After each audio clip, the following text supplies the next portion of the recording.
Mic check 1 2 1 2. Mic check 1 2 1 2. If anyone in the chat can hear me, just push one.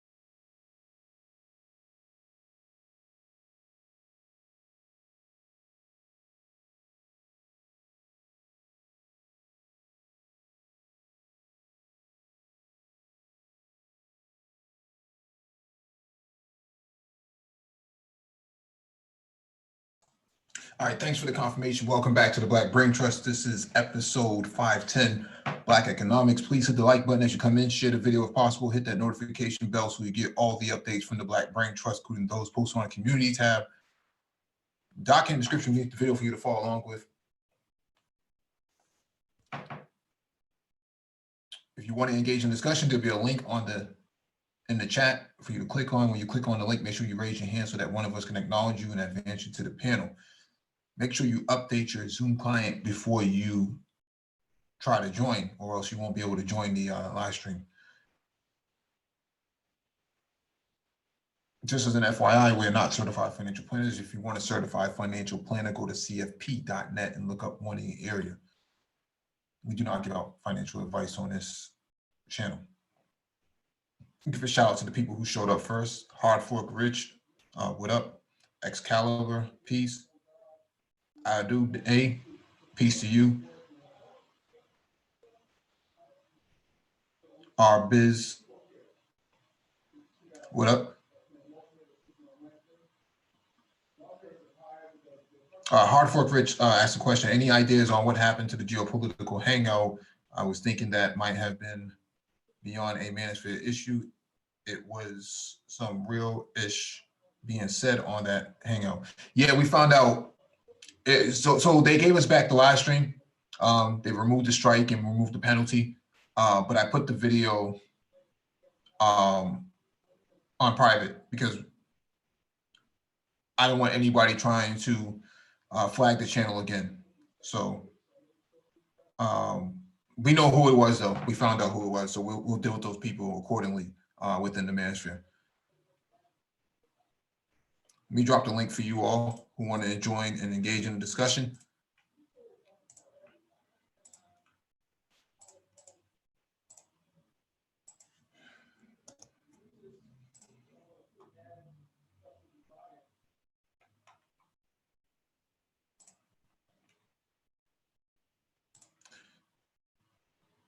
Let me jump to the first item on the docket. All right, first item on the docket is from themonitor.com. Truckers warn supply chain in jeopardy if they don't get better COVID-19 protection. Expand this out. America's supply chain could be in jeopardy if the government doesn't act swiftly to help protect the country's truckers. Some industry officials and drivers are warning. As the coronavirus pandemic continues its devastation across the U.S., they say truckers are hauling into COVID-19 hotspots every day with no protective equipment, testing capabilities, or ways to self-quarantine or seek treatment if they become sick. Help Mayday 911 are the words in all caps across the top of the letter the owner-operator independent drivers association sent to President Donald Trump on Friday. Urgent and immediate action is demanded to safeguard our nation's supply chain, said the letter, signed by Todd Spencer, president and CEO of the Grain Valley-based organization.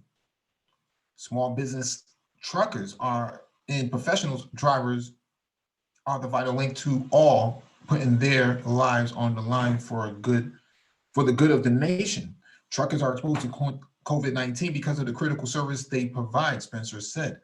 They run in and out of hot zones, and without question, they are exposed, he said. They don't have access to PPE or any practical means to know when they may be fallen ill, or any practical solution if they need treatment or self-isolation. Drivers need access to testing, Spencer said, along with a strategy for treatment or self-quarantine that could take place at nearby motels. Right now, professionals drivers are busting their butts to care for the nation, he said.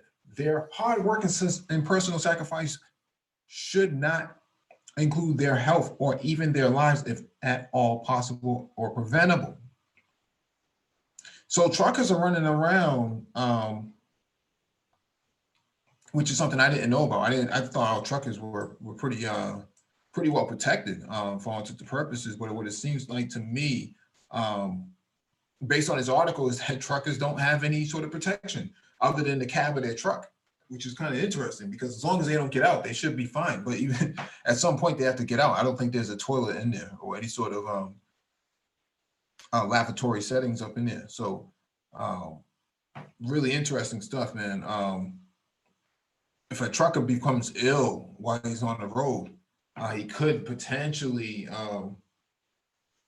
fall victim. Hold on a second. Fall victim to, driving on a long distance. Even though it may not show initial signs, who knows what can happen in the middle of the night? You lose a few dozen trucks on the road.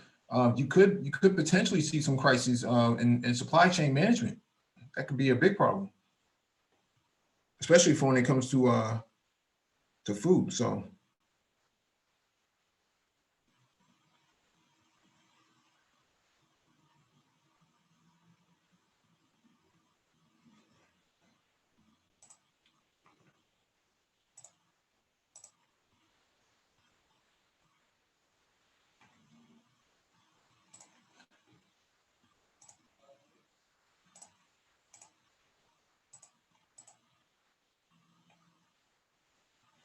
all right. Next item on the docket is from Local 21 News. Facets of the trucking industry feeling the strain economically because of COVID-19. We talked about this earlier. The trucking industry is vital during this time with shipping essential goods to hospitals and grocery stores. However, segments of the industry are feeling the strain of the pandemic economically. Truck after truck on PA highways, some drivers busier than ever. Lately, now we've been waiting a lot more, waiting to get loaded, waiting to get unloaded, said trucker Jan Tepper. He delivers food products. His routes starts in Canada and ends down in the East Coast. We've got 18 drivers that quit coming into the US and are now there are only 10 drivers left out of the 28 that are willing to come into the US, said Tepper. We're busy, but we were busy as well before. Pennsylvania Motor Truck Association President Kevin Stewart says not everyone is busy during the coronavirus outbreak. There are some that are beginning to feel the pinch economically of not being able to do business. No business because some industries are shut down due to COVID-19. For example, those with construction contracts, aggregate materials, the blacktop for the road construction, even those that haul equipment for road and bridge building or the concrete industry. He added commercial driving schools are closed too, so extra support is limited. Our new drivers, some are at the end of their classes where the drivers are trained, ready to take tests, and we can't test them. As for what it's like to drive now, Tepper says taking a break can be a chore. Now, when I go back into my truck, I sanitize my hands, sanitize the handles, inside and outside the steering wheel. Tepper said it's a little more cumbersome. Life goes on. Tepper said he's thankful for all the essential workers like those in healthcare, but he wouldn't be able to do this without the support of his wife and family. Yeah. Who's going to ship those medical supplies? Who do they think was going to do that? Who did they think was going to do that? Now you got truckers wearing protective gloves and goggles and all types of PPE that they never had to wear before, but this is going to be the new normal for them. I've never, I don't know what the inside of some of these trucks look like, but I can imagine that they would have to go through new sanitary checks now at some of these junctions, if they get inspected, because you could be carrying COVID-19 on the surfaces, if not on your person. If you're not infected, you could be carrying it on the surfaces of your vehicle. So could be interesting to see what happens. They may treat them like the food truck industry, where they start inspecting the inside of them. So.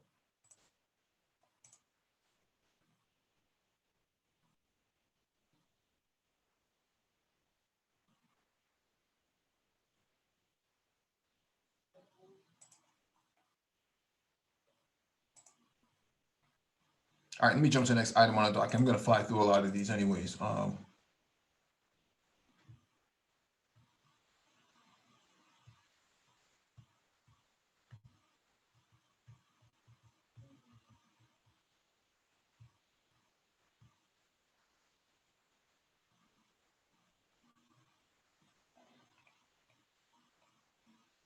All right, next item on the docket from CNBC.com. New York Fed President Williams says the economy won't be back to full strength by end of 2020. Let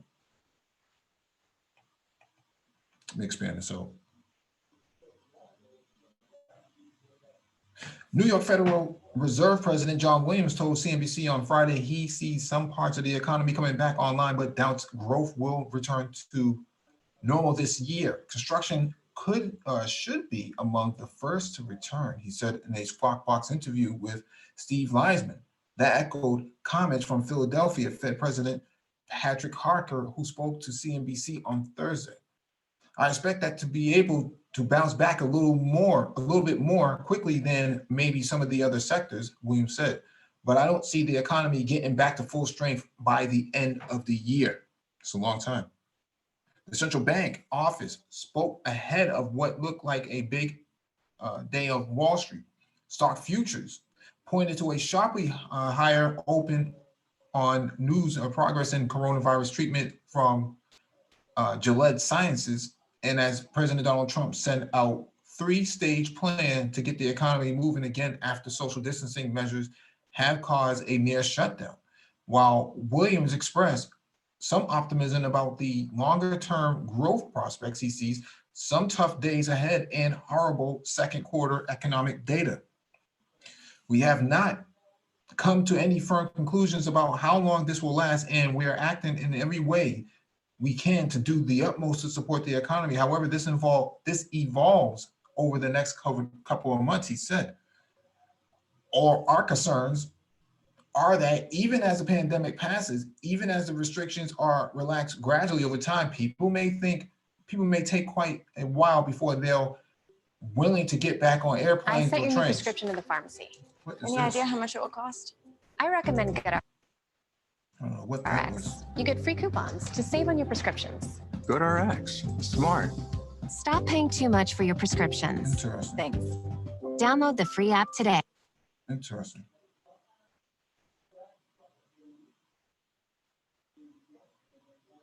So, I find it interesting they play that ad. I'm pleased to be joined by John Williams, the president of the New York Federal Reserve Bank, which is really on the front lines of. So, if they're saying that the economy is not going to bounce back until Q4 of this year, that's a long, long time. I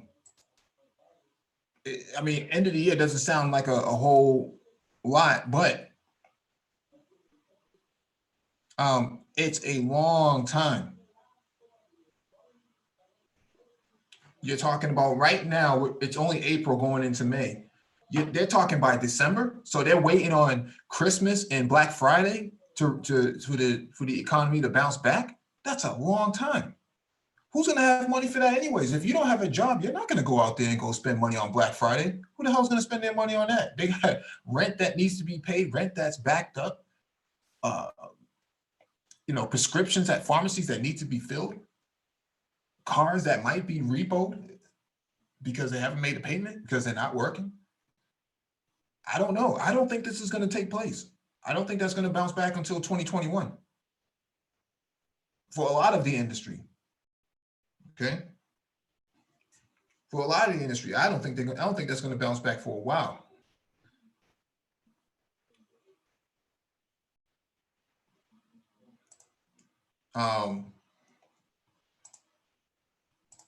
Yeah, I mean, this is the New York Fed chairman saying this. I mean, who knows better than he does, you know?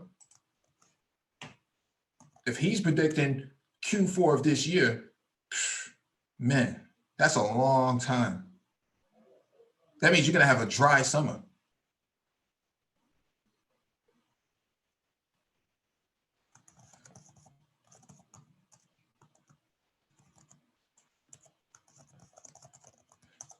Crazy. This is just crazy. And Black people are hit the hardest by all of this. You know, keep that in mind. I'm really specifically talking about Black people here because they're the most hardest hit because they're in the service sector. And because those services have shut down or have housed for all intents and purposes. Black people do Uber, Black people doing Lyft, Black people working at these fast food restaurants and other sort of restaurants. Black people working in hospitality, places where social distancing is a must, they cannot work. What are you gonna do? Oh, we'll just wait till Q4 and we'll wait for Black Friday and Christmas. Are you kidding me? Are you kidding me?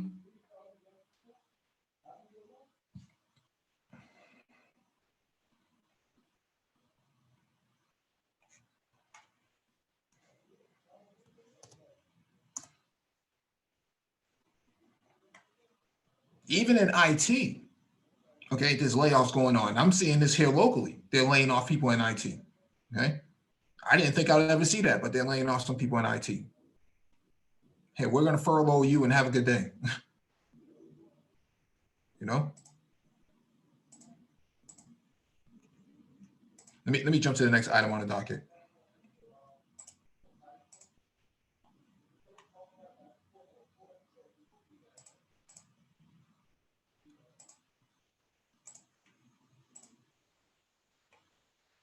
All right, this is from marketwatch.com. America should be ready for 18 months of shutdowns in long, hard road ahead, warns the Fed's Keel Kashari. Okay. That's Neil Kashkari, the head of the Federal Reserve Bank of Minneapolis. This is the second Federal Reserve head saying this. The other one we read was New York. Painting a rather gloomy picture in a CBS interview on Sunday morning of what lies ahead for the US economy as the country continues to battle the coronavirus pandemic. I'll expand this out. Kashkari, while acknowledging the downside of what prolonged shutdown could mean for the economy, said the US, barring some healthcare miracle, is looking at an 18-month strategy of rolling shutdowns based on what has happened in other countries. We could have these waves of flare-ups, controls flare-ups and controls until we actually get a therapy or a vaccine, he said. We need to find ways of getting the people who are healthy, who are at lower risk, back to work, and then providing the assistance to those who are most at risk, who are going to need to be quarantined or isolated for the foreseeable future, Kashkari added. Looking ahead, Kashkari doesn't envision a quick rebound for the US economy, which has already suffered more than 16 million job losses in the past 3 weeks. This could be a long, hard road that we have ahead of us until we get to either an effective therapy or vaccine, he said. It's hard for me to see a V-shaped recovery under that scenario. So this is the second Fed chairman saying this. 18 months? You know what 18 months is? You're talking 2021. Didn't I just say that the last article? I just said that the last article. Where are the Black conservatives who says we don't need UBI? Oh no, UBI, we don't need that. That's going to cause inflation. Fed chairman is saying, be ready for 18 months of shutdowns. What do you want me to say? The New York Fed chairman last article said, you know, Maybe by December, Q4. Good luck. Don't need UBI. Tell those people who can't pay their rent. Tell those people who can't pay their car payments, their mortgage payments. Tell those people who are waiting in line at the Red Cross, you know, for at the food bank. Where are the Black conservatives? Where are all of these so-called people who claim to be manosphere, who claim to be for Black people? What are they going to do? Where's the solution? We don't need no stinking UBI. Whoever doesn't make it just doesn't make it. I thought you were for Black people. What happened?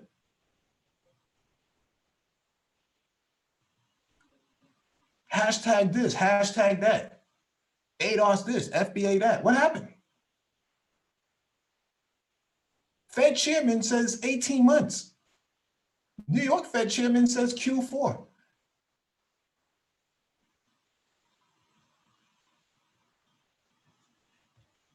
We got complex design on the panel.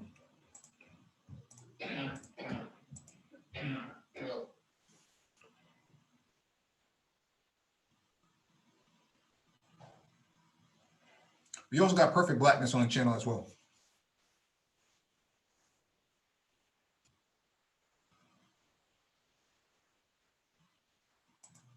So 18 months of shutdowns. Fed chairman says this. Ben Bernanke, New York Fed chairman. Trump says we're going to open up the economy. To who? Nobody's working. Most people haven't gotten their checks yet. We saw one guy today who said he got like $8 million in his checking account because it was misdirected, his stimulus check.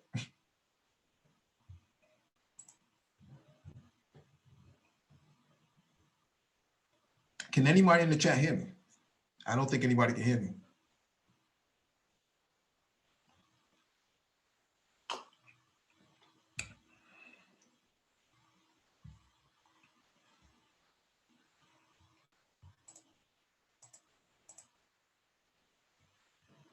All right, Perfect Blackness says he can hear me. So, yeah, where were all these people who said that we didn't need UBI? Where are the Black conservatives? Where's the pump and dump posse at? Can't pump and dump now. Where's all these people at?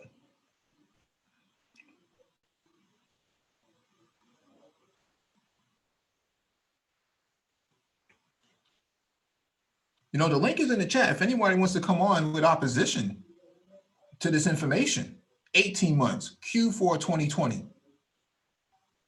You're talking 2022 for a recovery. There's going to be a lot of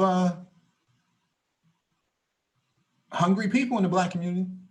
It's going to be a lot of people with no Christmas trees, no gifts under the Christmas trees. Black Friday, it's going to be black, all right. No money to be spent. Some people may not get their stimulus check till September, October. That's what they're saying.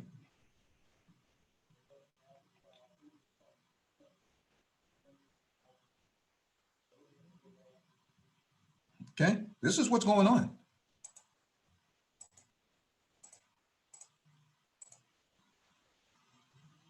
Meanwhile, Black people don't have proper access to healthcare because they're being denied, or they're being put through this lottery system that determines who's more viable for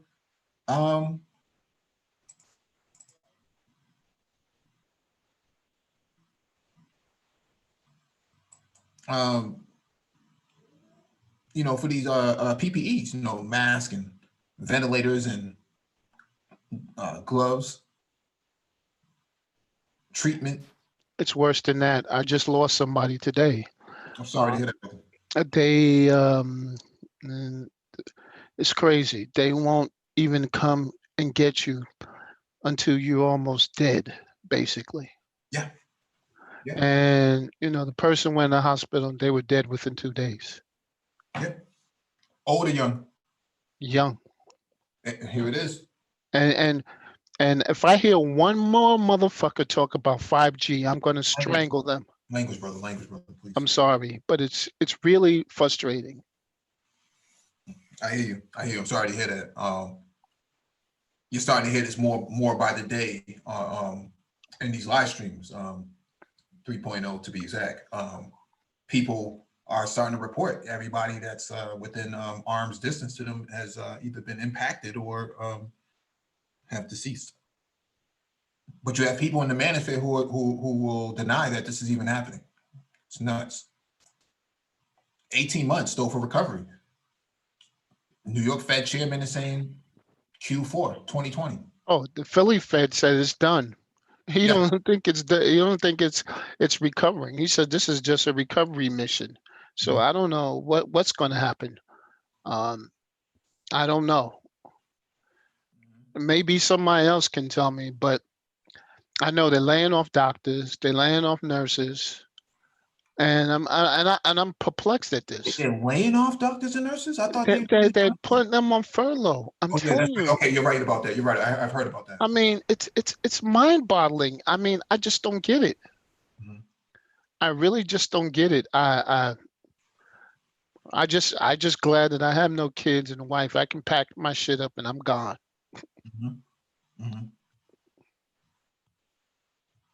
You know. Yeah. Maybe somebody can tell me I'm seeing things. I hope somebody can tell me I'm wrong, but they're talking about 3% when they open up the economy. 3%. You know what that is? That's 10 million people dead. I mean, there's no actuary table to tell you the untold toll that's going to do. Let me read this next article. This one is Okay. howmuch.net. A snapshot of wage inequality in the U.S. In 2019, economic inequality in the U.S. reached the highest level in more than a half a century. However, the World Economic Forum recently warned that income inequality could worsen as a result of the corona crisis. Our latest visualization provides a snapshot of economic inequality in the U.S. prior to the outbreak by comparing the distribution of wage income in 2018. Here's what we found. How much Americans make in wages, compensation intervals, and percentage of earners. So what we're looking at here, that's amazing. Less than 5,000. I'm sorry, less than 12.47 make less than $5,000. This is before the pandemic. Okay. Around 6% of the country makes around $20,000 to $24,000. Around 6.5%, 6.3% makes around $25,000 to $29,000. Okay. People who are making six figures, they're in the less than 5% bracket. Okay. Anyone who makes close to 200,000 is in that 1% bracket.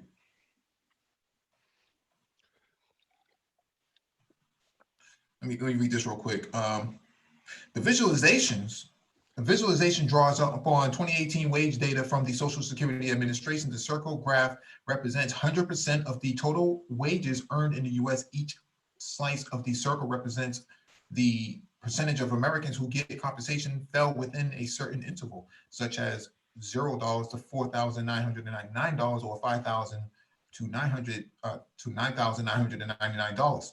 The larger the slice of the circle, the higher the percentage of Americans within that net compensation range. In addition, each slice of the circle is color-coded. The shades of pink indicate lower wages, while the shades of blue and green indicate higher wages. At first glance, you can see that most of the circle is pink, corresponding with the high percentage of low-income Americans.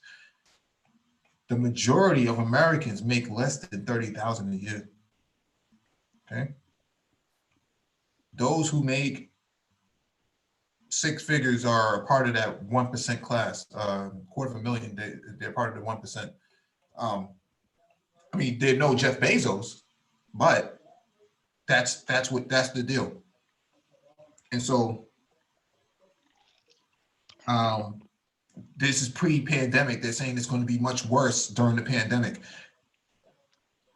Minneapolis, Minnesota Fed chairman is saying 18 months. New York Fed chairman is saying Q4 2020. Philly Fed chairman is saying it's all over. This call it a wrap.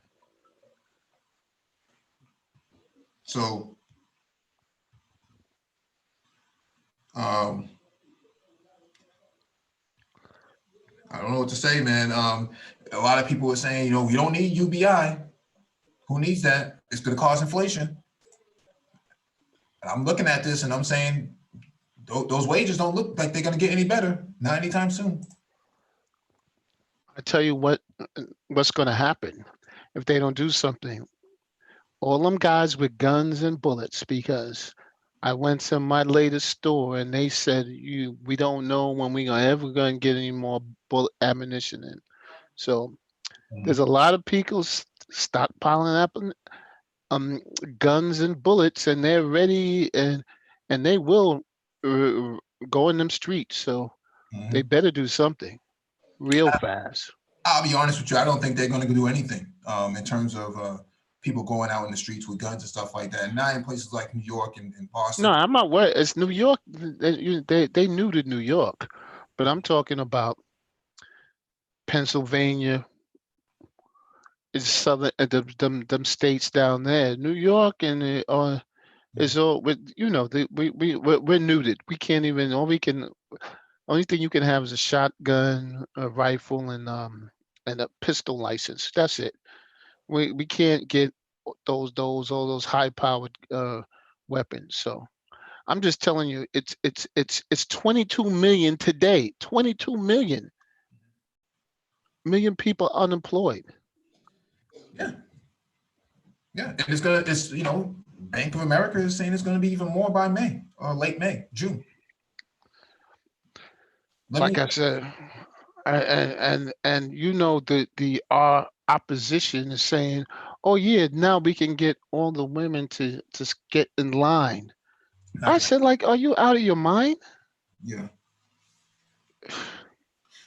Let me go through this real quick. This one is from Wired.com. Record jobless claims are overwhelming states' aging tech. Laid off workers struggle to file claim for unemployment benefits. Economists say the situation will likely get worse. Okay.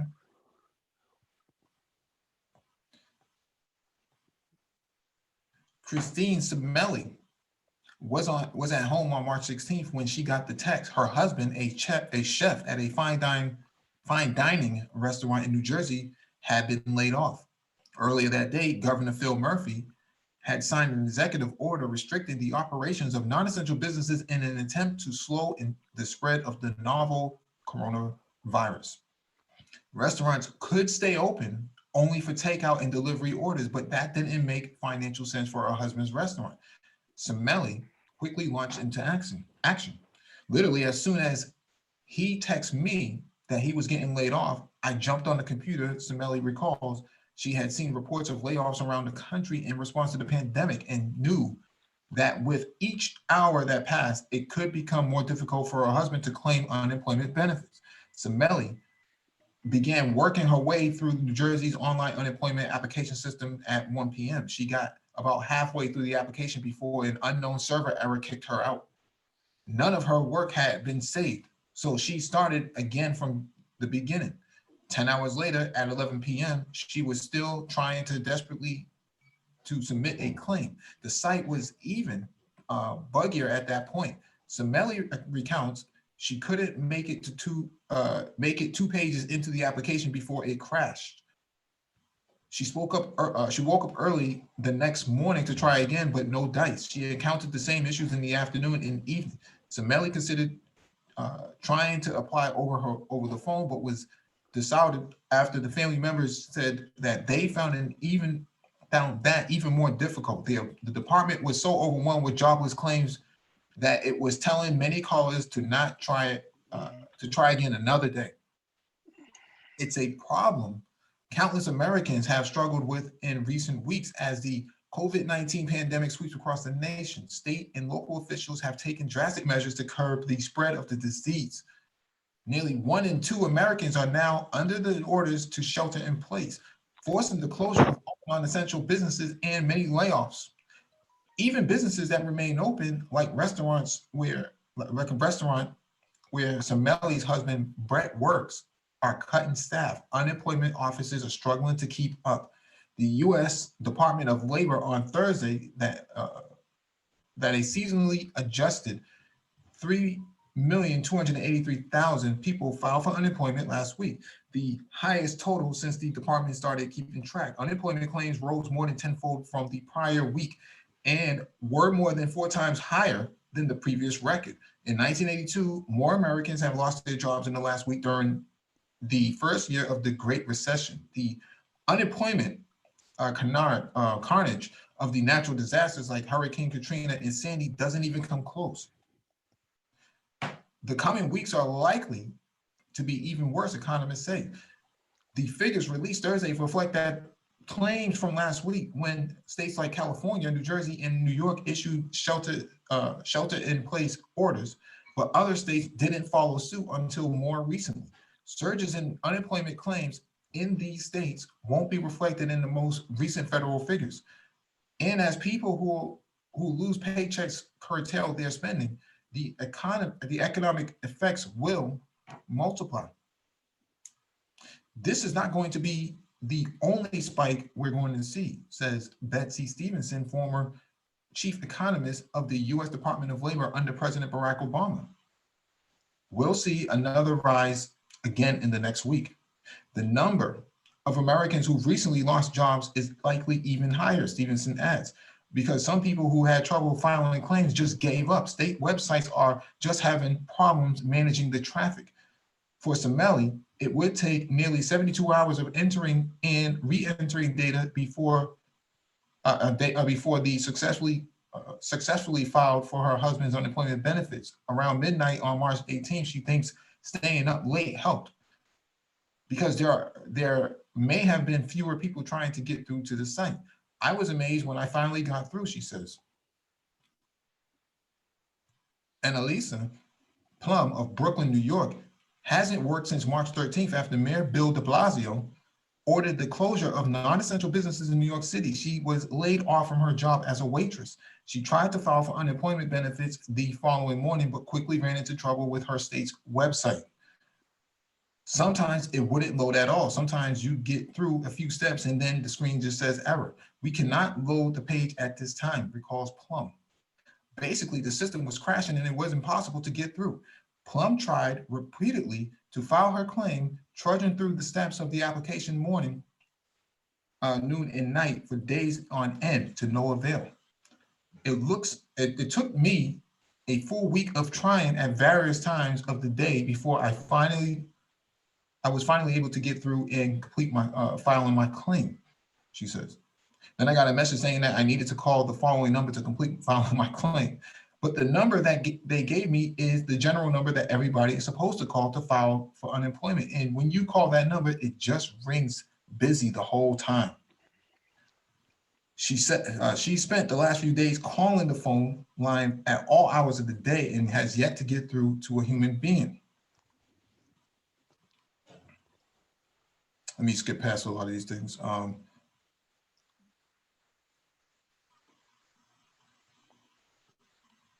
Yeah, so the biggest issue that they're having with this, when you see an error like this, and maybe Black Torch or even Perfect Blackness can even testify to this, the problem that the government is having with their systems is that the lack of load balancing is the issue. When you have too much traffic coming to one subnet, and it's not offloaded to another, you're gonna have errors. I think it's what it is when they try to write to the database, there's so many requests at the same time, they're not scaled for that. Yeah. That's the issue. And the problem is that it's like doing Sandy. when you have the cell phone system is only allowed to Mhm. maximum capacity is 80,000 simultaneous subscribers to one cell site. And when we had Sandy and 9/11, we had 2 million at a cell site, and it crashed the whole system. The Mhm. same thing is going on with this one. It's not engineered for that. It's, Mhm. so there is and this is happening across the country. You get as the it's not it's not engineered for that. Yeah, absolutely, man. Absolutely. There's a- Who's that? Who's speaking? I was saying, Black Toast, that about says it right there. I mean, the system just not, the servers and all that, they're just not designed for that. You know, they're just not. You They know, should. they, Yeah, they they didn't should. design it. They didn't design it with this many people to where they can have a lot of fault tolerance and all of that. They never envisioned that. They never envisioned this type of load to where the servers will have to try to manage, and you're getting what you see now. And And then to make it even worse, Mhm. they don't have a BCP plan. So if that failed, they could Okay. roll over to another site. They don't have it. Right? No failover. You know, Yeah. no failover. Yeah. Yeah. The government wasn't ready. The United States government is not prepared to deal with a pandemic like this. Period. No technical, from a technicality standpoint, from a healthcare infrastructure standpoint, from a bureaucratic standpoint, they're just not prepared for this. People. If I don't want to scare you, but Mhm. the whole system, utilities, water, none of it's ready. Yeah. That's Well, what. that coronavirus put out a blueprint. If you want to know how to really cripple the United States without firing the shot, Mhm. the coronavirus kind of put out a blueprint. Mhm. You have something on a larger scale than that, and it's you can cancel everything. Mhm. Yeah, no need to even launch a malware attack or a ransomware attack. That's Right. excluding all that, right? Yeah, United States is not ready for this, man. People point fingers at China and says, well, the Chinese, they're, Well, you heard the latest on with the Chinese, right? They look at the call records, they call each cell phones. They use cell phones in China to authenticate, make bill payments. Even the homeless have cell phones, so they can so you can give them money. There was 22 million cell phones that disappeared during that time, and 840,000 landlines disappeared. Wow. So they're estimating that it's more than a lie. It's like 22 million people died during this thing. Mhm. So it's I don't know what to tell you. And we haven't even seen. Everybody think it's plateauing. I said, wait till it gets to the south. Oh my God. Yeah. Oh, MOT was in the South. He said the other day, it's horrific down there. I mean, He I said, don't know what to tell you. The estimates is 3% of the population. That's 9.9 million people. That's not going to be here. yeah. I mean, people, so many people in the manosphere wasn't taking this seriously. Now they're taking this seriously. Or at least they should. At least they should. Let me read this article real quick. This is from the Washington Post. A history of slavery cannot be ignored, even in real estate. Harry McDowell was more than just one of the Southern sympathizers, as described in the January 25th real estate article about his expansive 19th century manor now up for sale in Frederick County, a home with a Civil War history. He also was a slave owner. By 1850, when the article said McDowell built the grand brick house featuring 10 fireplaces amid several outbuildings, some surviving today from the 1700s, 4 people, including a 7-month-old boy, were enslaved on the farm. The article is silent about this aspect of the elegant manor's origins. Yet the enslaved people were clearly, if anonymously, listed by age and sex on an addendum to the national census that same year, known as Schedule II, slave inhabitants. McDowell was listed also as slave owner. A decade later, and 2 years before his home became a Union Army field hospital, as highlighted in the article, the census listed McDougal again, this time with 5 enslaved people, including another infant, all once more anonymous, except for their age and sex. Despite their anonymity, these enslaved people remain part of the mariners past and present. Their descendants are possibly alive today. The article's omission, while otherwise extolling a selective history and the many physical attractions of a multi-million-dollar property, appeared to sidestep an embarrassment. In doing so, it contributes to the United States' perpetual sin, a collective amnesia about the reality of slavery. Where are the conservatives? Black Calling conservatives. David Monroe. Calling David Monroe. Yeah. Now, see, this is an argument that I constantly have with hardcore conservatives. I know I have some conservative leanings, but when it comes to stuff like this, you can't ignore it, and you can't ignore the impact to the present day.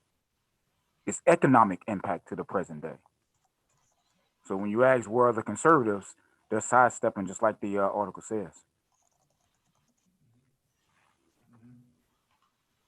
Well, you have a black conservative in the chat and he's yawning. I guess he's tired. Maybe it's the pandemic getting to him. No, what it is because they got no facts.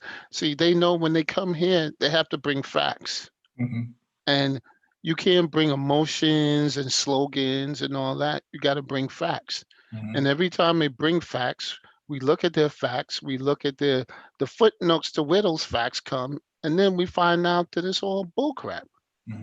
So unlike the rest of the, what you call it, the manosphere 3.0, whatever the hell it is this day, I'm just telling you, it's got to look at the raw facts. The facts are that slaves built this country, and when I heard Obsidian say that white people built this country, I was horrified.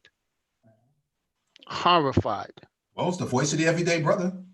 You know, and I'm just saying, when the Italians and the Irish were coming here, who you think built those docks and ports and everything where they landed at? It wasn't white folk. That's what I'm trying to tell you. It wasn't the white folks that built the roads in the South to get those merchandise, the cotton and all tobacco to Europe. It was black folks, and we have pictures that prove that. But when he said that, I totally cut the cord with him on that one. That was just a bridge too far. Oh. Even Trump said that black folks built this country. Yeah. Yeah. See, and when we get on the matters of race, in terms of our city, and that's why I do my best not to get into those debates with them, because, or anyone that tells me, or anyone that says that racism doesn't exist, that slavery and all that doesn't matter anymore, I know I don't even bother getting in trying to convince otherwise, because in my humble opinion, people have those beliefs not based in fact, but it's actually just based in dogma. Okay, it's just based in just bare naked dogma, right? They believe that what they see, okay, that because people are not being hung by trees anymore or anything like that, that legacy in and of itself never it doesn't have an impact anymore. But when I look at those pictures, what do we think that those people didn't have children? You think that they didn't send their kids to college on this very, from the proceeds of the cotton that we're looking at on the screen? You have that money didn't go nowhere. That money just didn't go nowhere. It just didn't disappear because they passed a few constitutional amendments that they half-heartedly passed, and very rarely do they actually really execute it. And actually supported it in our favor. So when people say that, it's not really based in fact. It's based in dogma. It's based in just in their own belief. They have swallowed all the rhetoric that America has that this is the home of the land of the free, home of the brave, and all that. They really have swallowed this. And this has come from someone who served 10 years in this military. And I'm telling you right now, now I haven't really gone into the story as to why I didn't re-up when they approached me for a bonus and a promotion, all that type of stuff. But look, the legacy of slavery is alive and well. There's too much evidence. You have to ignore the litany of the bodies of evidence of people who have had exhaustive studies, written hundreds of books, articles, and all kinds of things. You would have to ignore all of that to say that the legacy of slavery does not represent itself today. Oh, and we know that Totally ignore that.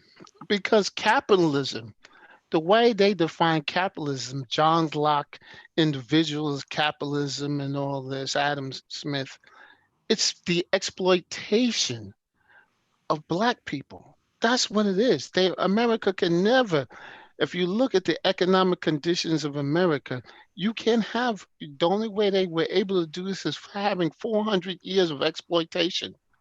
That's the only way they can build up this economy. It's the only way. Go ahead. I didn't mean to interrupt. No, go ahead.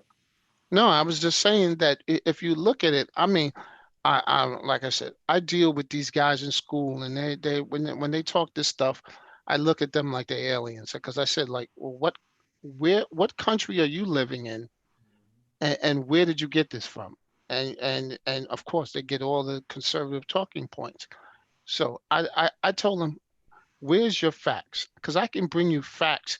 If you had to pay Black people what they actually worked on, it'll make the stimulus package of the what is it, 6.2 trillion. And that's why I keep telling people, Fajados, they're not going to get it, because what's going to happen? They're using all that money now to survive, to keep the system alive. Yeah, it is. I mean, what they would owe Black Americans, even present day Black Americans, it would, the trillions, it would be in the trillions of dollars, tens of trillions of dollars. I mean, it's just look, I see American slavery. That was a spark plug that started the engine of this nation. And Black exploitation is Black exploitation is basically the oil that lubes the engine. No, I give him more than that. It's the fuel, because there was a German guy who was the head of Deutsche Bank. He was praising, he was saying, y'all need to exploit the Black people here again to get you out of your economic deficit. I'm gonna get his name and send it to the Black Brain Trust. He actually said that last year, that's how y'all get out of this economic, by exploiting Black people. Yeah. We got El Bromo on the. Let's go. What's going on, El Bromo? You can unmute your mic.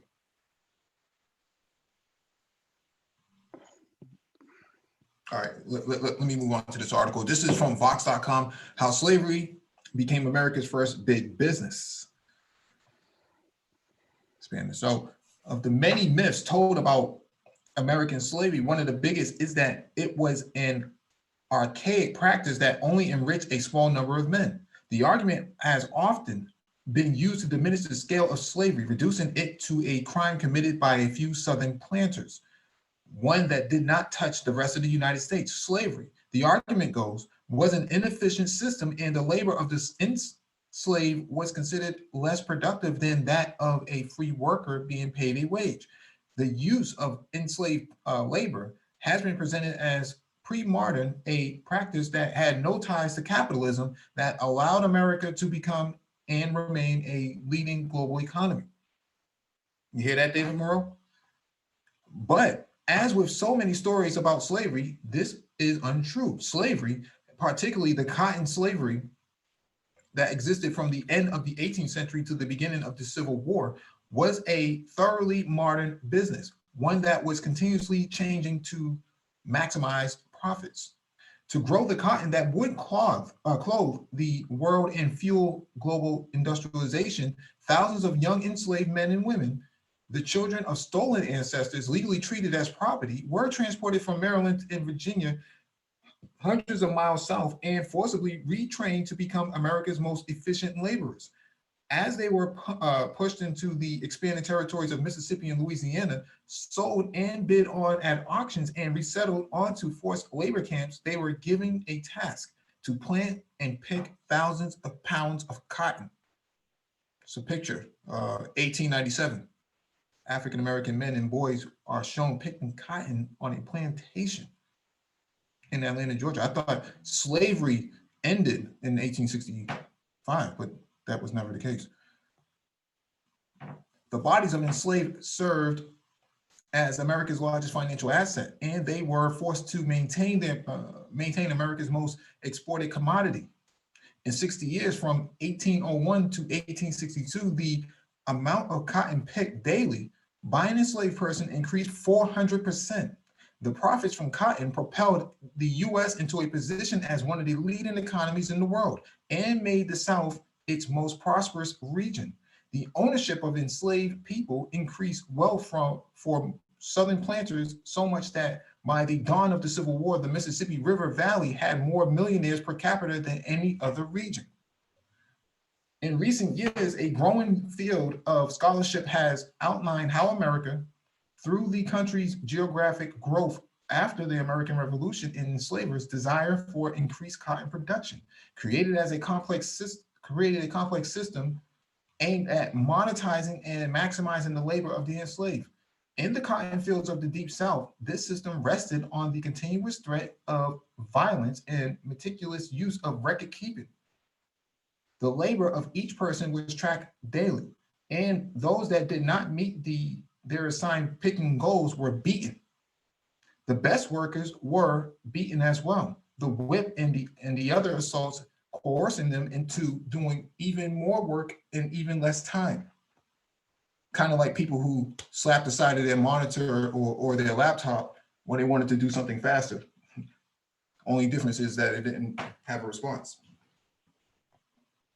As overseers and plantation owners managed a forced labor system aimed at maximizing efficiency, they interacted with a network of bankers and accountants and took out lines of credit and mortgages, all to manage America's empire of cotton. An entire industry, America's first big business, revolved around slavery. The slavery economy of the U.S. South is deeply tied financially to the North, to Britain, to the point that we can say that the people who were buying financial products in these other places were in effect owning slaves and were extracting money from the labor of enslaved people, says Edward E. Baptist, a historian at Cornell University and the author of the half that has never been told, Slavery in the Making of American Capitalism. Baptiste's book came out in 2014, the same year that essays like Ta-Nehisi Coates' The Case for Reparations and protests like the Ferguson Uprising would call attention to injustices and wealth in policing that continue to affect Black communities, injustices that Baptists and other academics see as being closely connected to the deprivations of slavery. As America observed 400 years since the 1619 arrival of enslaved Africans to the colony of Virginia, these deprivations are seeing increased attention, and so are the ways of America's economic empire built on the backs of the enslaved connects to the present. I recently spoke with Baptiste about how cotton slavery transformed the American economy, how torture, violence, and family separations were used to maximize profits, and how understanding the economic power of slavery impacts current discussions of reparations. A transcript of our conversation has been edited for length and clarity. All right, from PR Lockhart, when you talk about the sort of myth making that has been used to create specific narratives about slavery, one of the things you focus on most is the relationship between slavery and the American economy. What are some of the myths that get told when it comes to understanding how slavery is tied to American capitalism? Mr. Baptist, one of the myths that slavery was not fuel for the growth of the American economy, that it actually the brakes put on U.S. growth. There's a story that claims slavery was less efficient, that wage labor and industrial production wasn't significant for the massive transformation of the U.S. economy that you see between the time of independence and the time of the Civil War. And yet that period is when you see the U.S. go from being a colonial, primarily agricultural economy to being the second biggest industrial power in the world, and well on its way to becoming the largest industrial power in the world. Another myth is that slavery in and of itself as an economic system was unchanging. We fetishize machine production and see it as quintessentially modern. The kinds of improvements in production and efficiency that you see from hooking up a cotton spindle to a set of pulleys, which are in turn pulled by a water wheel or a steam engine. That's seen as a more efficient way, more efficient than old way of someone sitting there and doing it by hand. But you can also get changes in efficiency if you change the pattern of production and you change the incentives of the labor and the labor process itself. And we still make these sorts of changes in today in business. The kind of transformations that speed up work to a point where we say that it is modern and dynamic. And we say these types of changes in slavery as well, particularly during the cotton slavery in the 19th century US. This is a really long article, so I'm only gonna go through some of it. I just want to say it echoes what I was saying. Mhm.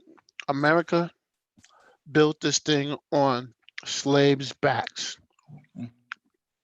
slave labor, and capitalism has never been a capitalism. It's been an exploitive system, but it's never been a true capitalist system. Because you're supposed to pay people for their work. They never paid slaves for 400 years. So how are you going to tell me that that's a capitalist system? I mean, I want one of these guys to honestly get on it and honestly come up and talk about it, but they won't. They'll yell, they'll scream, they'll say, oh, whataboutism. No, I'm tired of this. We are in a situation now. This is dire. Let me finish this article. All right. You also have Miss Vivian on the panel as well. As you detail your work, the focus on cotton production changes what slavery in the US looks like post-1800. But before we talk about those changes, can you discuss what slavery looks like before the true advent of cotton?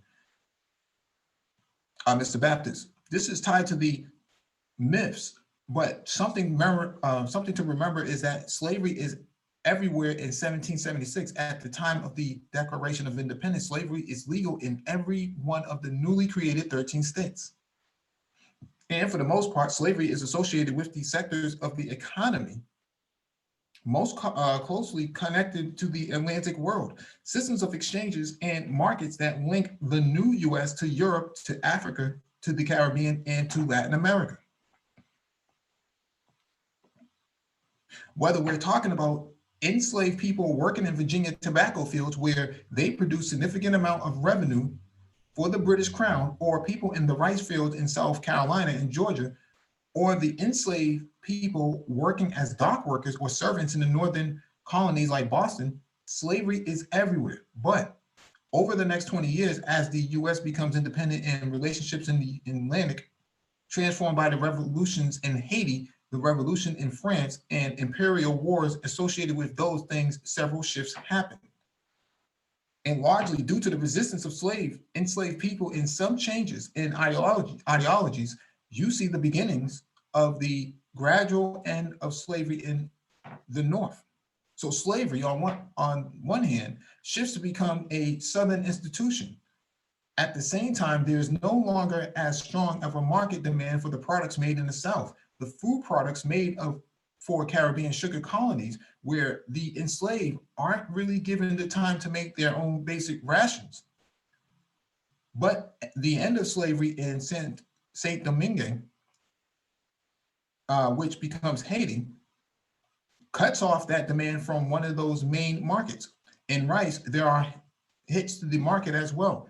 And so much tobacco gets made that it overwhelms the market and the price drops. These are threats to the market strength and of products made by enslaved people in the US South. But right at the same moment, Britain begins its process of industrialization, and it focuses on cotton textiles. And pretty quickly, the price for cotton rises dramatically. Enslavers in the US, in the southern US, realize that they can plant particular kinds of cotton inland almost right at the same time that the US is ensuring its power of what will become Tennessee, Mississippi, and Alabama. There's a vast new territory that is opening up when enslavers in the southern and South Carolina and Georgia are finding out that there is new product that they can force people to grow and find a new market with. And now that southern enslavers have a new crop that they can force people to grow, how does cotton change what slavery looks like in the American South? This is from Mr. Baptist. The first thing we need to do is here is pivot from just talking about cotton as a matter of productive labor and think about reproductive labor as well. And reproductive labor is not just women bearing children, but all of the work that goes into raising a child into an adult. This is work largely done by women, but almost by family networks and communities in general. This is actually an interesting picture. An enslaved African-American family or families pose on the plantation of Dr. William F. Gaines in Hanover County, Virginia, 1862.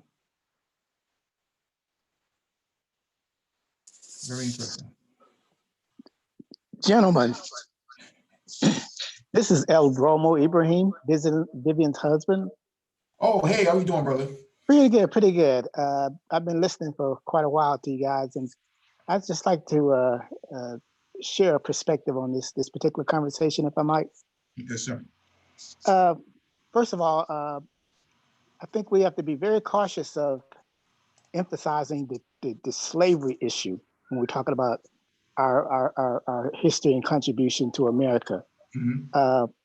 This country's wealth, this country's profit margins are based on our slave labor, mm-hmm. oppressed labor, mm-hmm. underemployed labor, misrepresented labor, prison labor.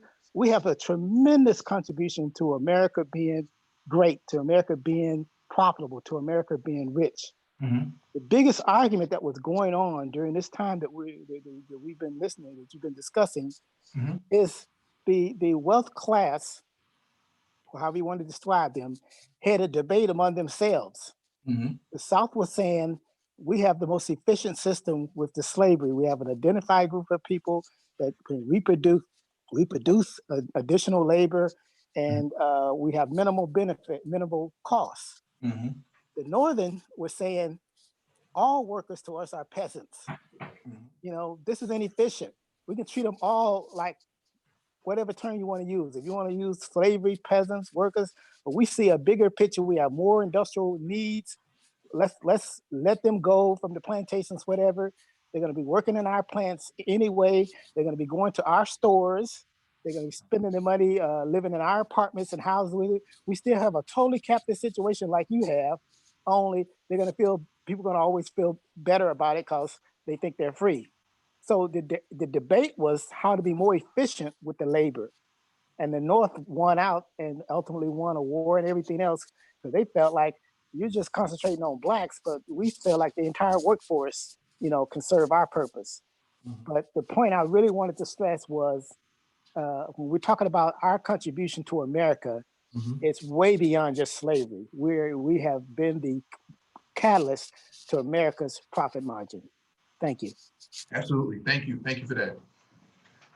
We're highlighting this because tonight is Black Economics. We just wanted to go over some of these articles that we have on our docket. So that's why we're reading it right now. All right, let me finish reading this real quick. I only have about 5 more minutes. enslavers increasingly shift already enslaved people in the South and West into what would become the new cotton territories of the South. It's a vast system for producing cotton that is ultimately fueled by the by the theft of children from their families and communities who created them. And those who defended the Southern slavery regime would say, look, these are legal processes. People are bought, they are sold. That's the nature of slavery. But alongside the theft of physical labor, this marks a theft of reproductive labor from enslaved people, and it serves as the crucial engine of the expansion of the US slavery.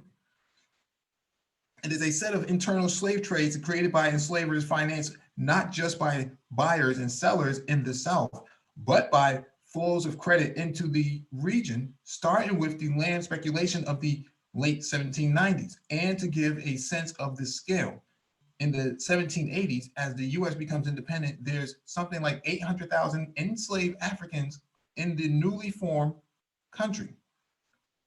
Through the process of internal natural growth of the enslaved population, the reproductive labor, if you will, and the additional importation of roughly 150,000 Africans decades before the international slave trade ended in 1807, that 800,000 increases to 4 million by 1860.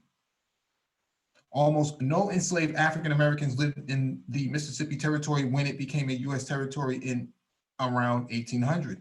But by 1860, the cotton regions have around 2 million enslaved people living in them.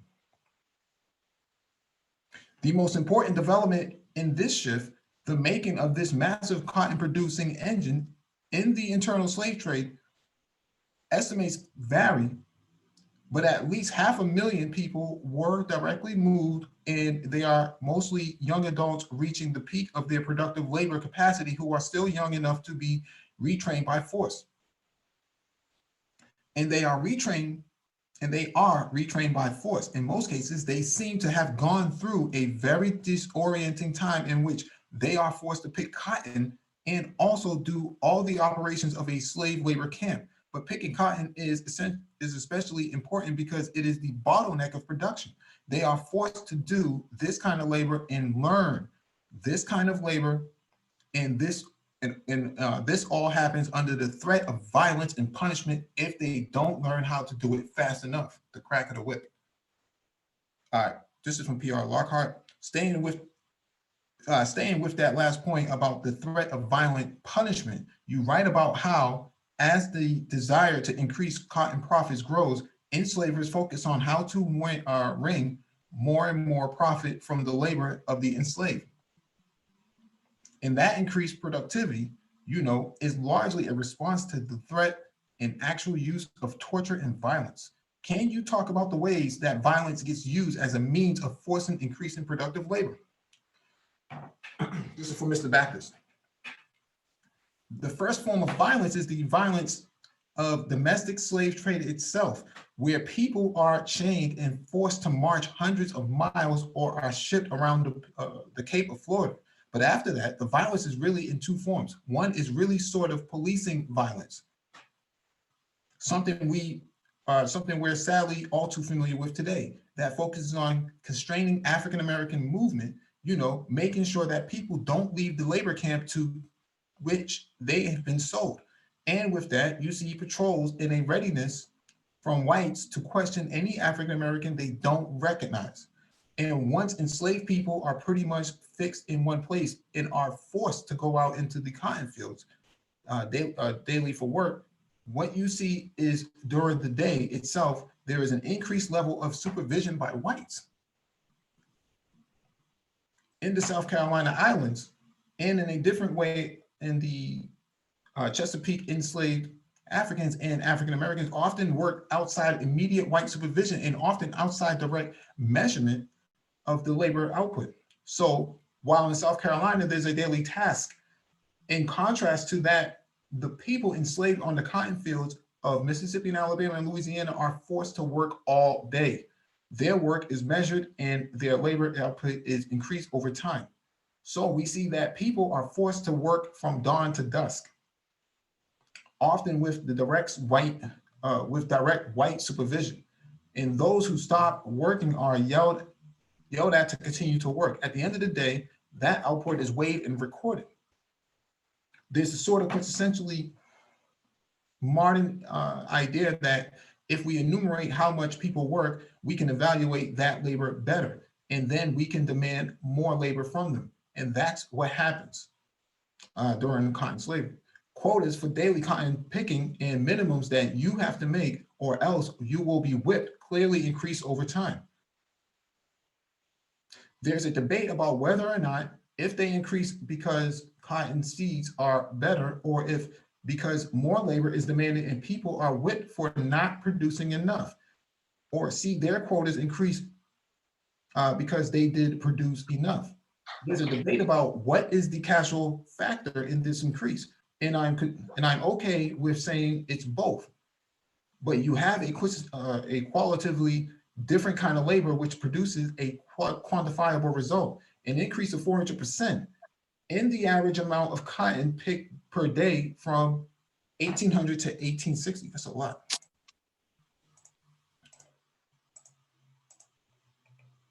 PR Lockhart. I want to shift the conversation a bit and move away from what's in your book to the book itself. How is it received after it came out, and what it says about how America actually views and understands these kinds of histories. One of the things you often highlight is the importance of centering the voices of enslaved men and women in the story of American slavery. And you've been criticized for doing that at a time where the country is having more and more discussions about slavery and its impact on the present. Why do you see centering the voices and lived experiences of the enslaved men and women as an important aspect of discussing this history? This should be the last paragraph I read. This is from Mr. Baptist. I'll focus on two reasons. First, those voices are truly the wellspring of a tradition of interpretation. They've always been the other half, the true half of this history. They are a set of crucial voices that in the US go from survivors of slavery to people like W.E.B. Du Bois and Cedric Robinson, and moving to the present in the works of economists like Sandy Darity and Derek Hamilton. But they are a set of voices who are refusing to accept a story that says that what the survivors of slavery endured in the cotton fields has nothing to do with the wealth of the US today, or the disproportion of the wealth between white people in the US on average and the wealth of Black people in the US on average. It's an interesting photo right here. So the convention of formerly enslaved people gathered in Washington, D.C. in 1916, left to right, and identified.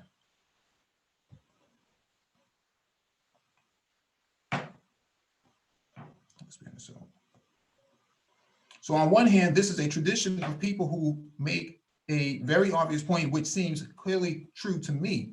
But on the other hand, this is a tradition that has been all too often ignored or downplayed or critiqued. It's crucial to center the voices of the people talking about their own situation, not only because they understood it best and understood the facts of it, they also understood the philosophy of it. Frederick Douglass gets told after he escapes from slavery that he needs to be charismatic, not intellectual. A white abolitionist tells him, give us the facts, we'll take care of the philosophy. And he tells them no. Doesn't that sound like today? Be character and not intelligent. It's funny how 300, 400 years and we're hearing the same shit. But I think centering those kinds of voices is crucial, and the interpretations that come from those voices as a historian, that is the job. It is also an important thing when we got to my second point, that a huge component of the white American identity is a quest for historical innocence and historical exceptionalism. And this depends on having white voices telling the story. As a white historian, the best thing I can do is disturb, that is to bring non-white voices to the forefront in how I tell the story. Not just because these voices are correct, but because telling the story in this way helps to a small extent to do the work of helping a white reader be able to confront the history of their own identity formation, the history of their own wealth. I won't say that one book or one historian is going to take care of it, but that's the work that I can try to do. P.R. Lockhart, you're now 5 years removed from the publication of the half that has never been told. Going off of your point about doing the work to publish their voices to the forefront in 2019, a year where we're commemorating 400 years since the arrival of the 20 enslaved men and women to what would become the United States. Do you think the country is more receptive to hearing these voices? That's a tough question. In 2019, I wrote the book over a long period of time. And when I started, people were writing different things. And in some cases, asking different questions about slavery. But there were a number of folks who had started to ask the questions that mine were inspired by and were pushing the conversation toward the works of Du Bois, Angela Davis, and the Caribbean tradition of study. I don't know where the conversation is going to go next, but what I am happy to see is that because of the work of activists involved in the movement for Black Lives and activists in the different reparations movements, and some of the questions and critiques that a few of us historians try to amplify are being amplified far more broadly and effectively by these forces in society. The question of reparations, for instance, comes up every 15 years or so as something that the media engages with. And there's predictably a backlash as you see a massive white resistance to that, to the idea. And that backlash plays a role in the burying these types of questions. So I hope that whatever the policy outcomes might be, I hope that the conversations don't get buried by that resistance. And I'd be remiss if I didn't point out that we're talking about reparations in a moment where white nationalism is ascendant. And in the past, those kinds of phenomena would have had the effect of not producing violence, but they've also suppressed discussions about how we address a question of what is owed after slavery. I'm not gonna read the rest of this. So anybody have any takes on this? I will say, oh, go ahead. Go ahead, Renaissance, go ahead. Oh, no, the only thing I was going to say in regards to his question about whether people are ready to have a discussion, I saw a documentary a few years back showing how places like Texas and Tennessee were having slaves referred to as indentured servants in their textbooks. So I already know they're trying to change the narrative on this. So that's a resounding no on my end on whether people are going to have a serious conversation about this. Yeah, and that's actually a good point, because Texas, because of a large of a state it is and how many public institutions it has from an academic standpoint, other states that have to buy those books have to accept that narrative that's being painted. Yep, they set the agenda for the textbook because they're such a large state, and all these smaller states have to, well, I'll buy the same one Texas did, because if you're a company, why am I going to print a different textbook for every state? I knew nothing about Black history until I got to college. So I was walking in the dark. I mean, they completely removed that stuff out of the textbook. Yeah, same here. You knew about Martin Luther King and Rosa Parks, but that was the extent of what you were going to know. If you wanted to know more, you would be better off buying a Happy Meal and on Black History Month and open it up and find the grand prize in there. Absolutely. Did you take a Black history class in college, Mike, or just like curiosity? But we had a American history class, but Black history was a major portion of it. Okay. See, that's the one good thing about growing up in New York City. Mm-hmm. You had that even in elementary school, because we had to fight against the Italians and the Irish, because they always used to refer to you as slaves, you know, mm-hmm. when we would go to school to them until they moved out of the neighborhood. But it's interesting, you know. Gentlemen, let's also remember that the Emancipation Proclamation and the Civil Rights Laws created a special distinction of slavery. Mm-hmm. It actually created a legal form of slavery, and it was couched in the narrative of prisoners. criminals. So even when they were freeing the slaves up front, they created a second category of slaves that was a very large element of the South's economic maintenance and continuity, and that and has ultimately transferred to the North. So ultimately, every spring or whenever there was a big harvest, literally hundreds of local Black men would be arrested for vagrancy and any other thing they could come up with, and put to work as prisoners. So the prison population has always been a specialized form of slavery as it relates to the Black man in America. They even tried to, like I was reading about, Alabama passed a real strict immigration law, and it ran off a lot of the immigrants. So you had basically vegetables and farmers with no workers, and that's the first thing they did was try to get the convicts to come out and work in the fields. Yeah, because you can pay them less than nothing. Yep. And I think the whole question is America worth saving? That should be one of the topics, I believe. Is America worth saving? Yeah. Specifically, I was going to say, if you're someone Black who's given so much and gotten so little Right. in return. That's my question. Is it worth saving? Look, that question has been asked. I mean, way back to 1800. I know, but we got to look at it from today. I understand that, but what happens every time they ask that question is that there's some people here. I'm not going to use anybody's name now because I don't want to get in trouble. There's some people who think, well, you know what, we haven't gotten ours yet, so it has to be saved until we got ours. You have an echo, Raptor. I don't know if it's Raptor. I think it might be El Bromo. I think he might have the stream playing back in his background. So yeah, I think that's the real question, because In what respect do you mean by is America worth saving? Okay, I'm an analytical person, so if Mike, if you don't, I'll explain what I'm talking about. Go ahead, brother. We got to look at. I look at things cold and analytical, and just the facts. I put the pros and the cons on one side, and I look at it and I do a logical thing. And so far, to me, America, I'm sorry, it's not worth saving. Because if you look at all the things that they have done, all the things they continue to do, and then look at it cold hard facts, it's not worth saving.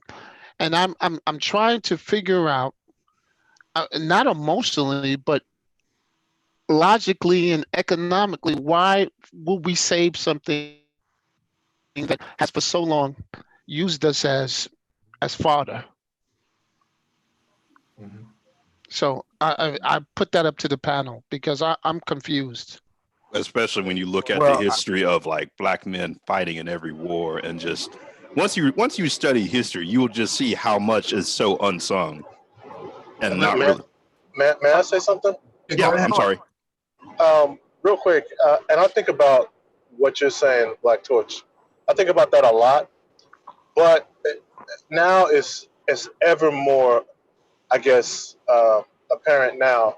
There's an old African proverb that says, when the snake swallows the frog, the flies in the frog's belly get swallowed also. So you're talking about not saving America. And I'm not saying, I'm not with arguing which side of the argument I'm on, but it's a lot of people that will get caught up in that. Right now you see a lot of, if this thing were to go down, it's a lot of people, including myself, that I don't know. You don't know.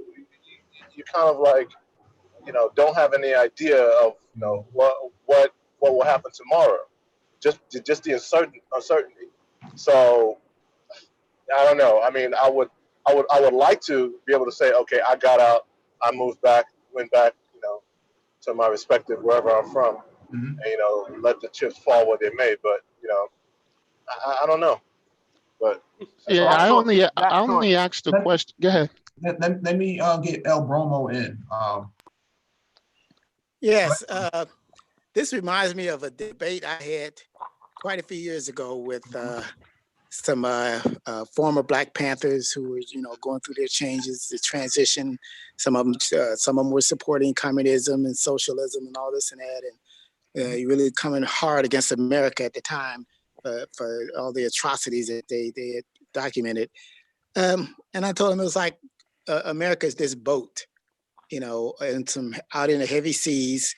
There are other boats, shooting and firing. It's a battle here. Now I'm on this boat. Now I may not like my status.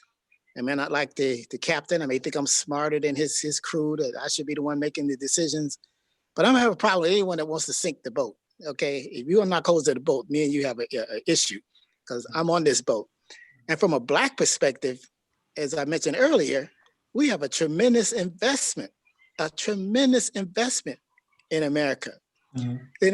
And when people see these, Black folks with MAGA hats, the first thing when they have a problem, I tell them, whether you Black or white, the main reason you have a problem with me and a MAGA hat is because you don't believe America is mine. You believe that I'm still a second or third or fourth class citizen, and therefore making America great don't pertain to me. I'm saying no.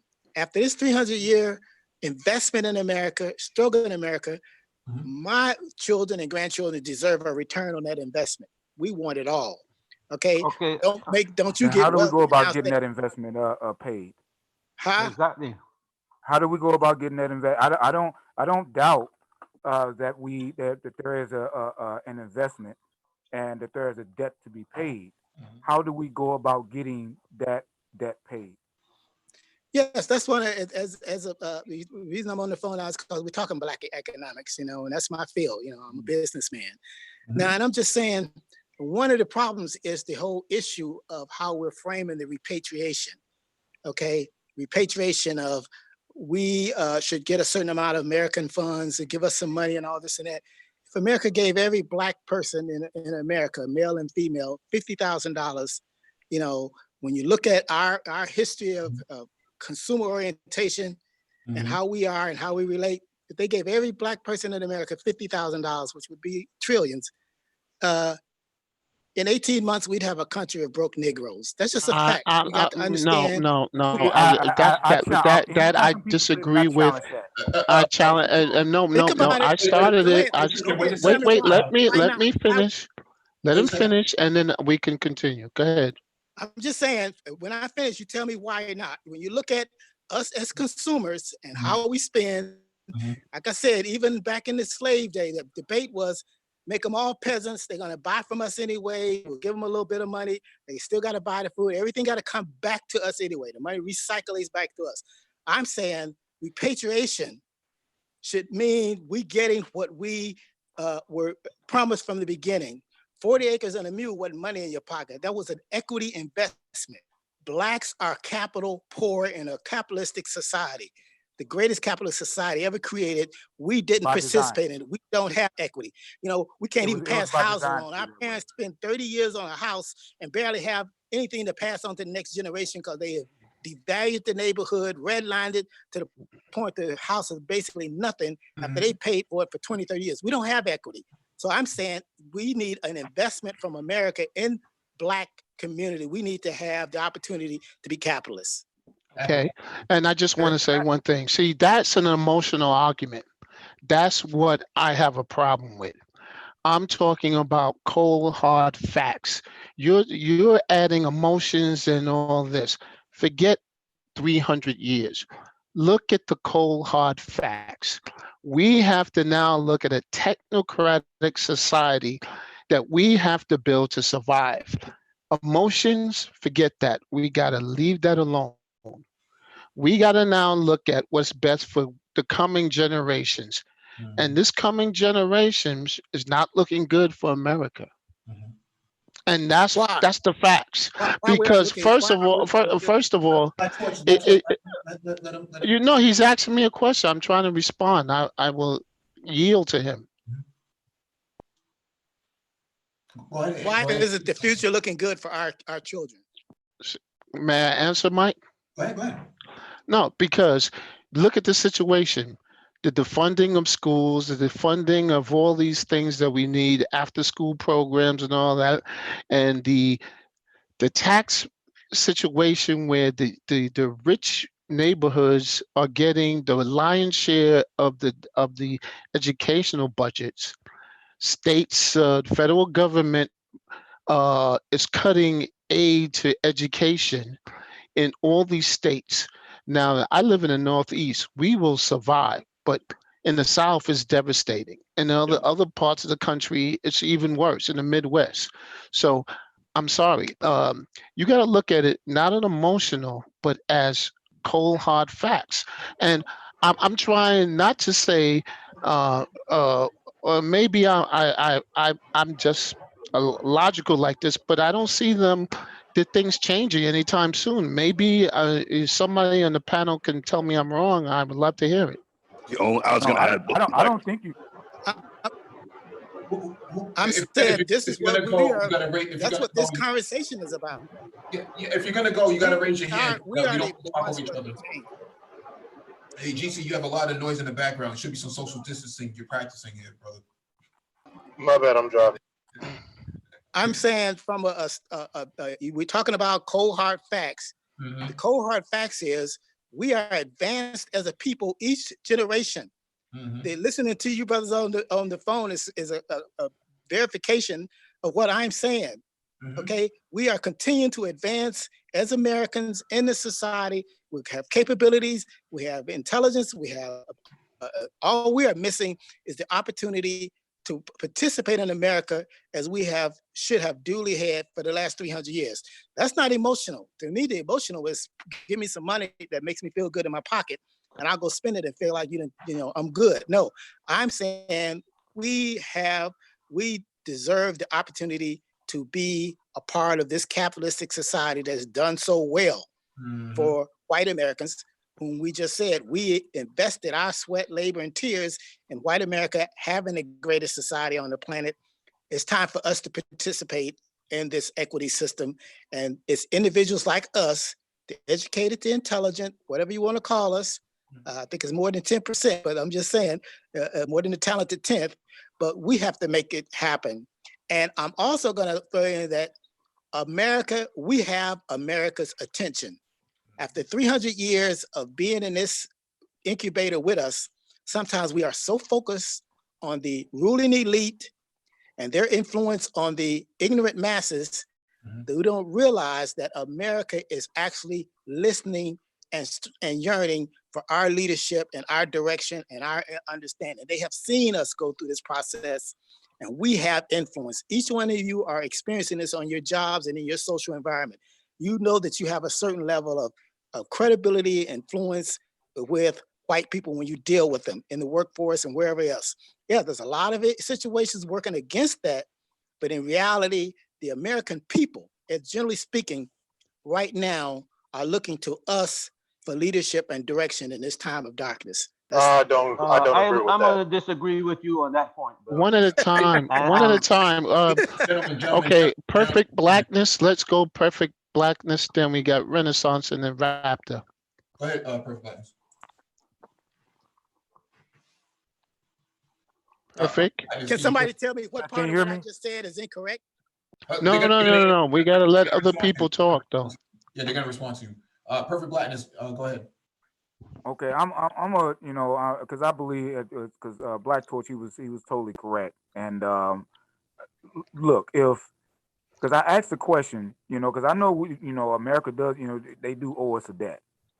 Okay, they definitely do, and that is not a small $50,000 each black person debt. Now, no, hell no. Okay, but if past performance is an indicator of future behavior, my question still remains: how do we get America to pay that? Okay, look, and see that, and that brings me back to what Black Torch said in terms of is America worth saving? And again.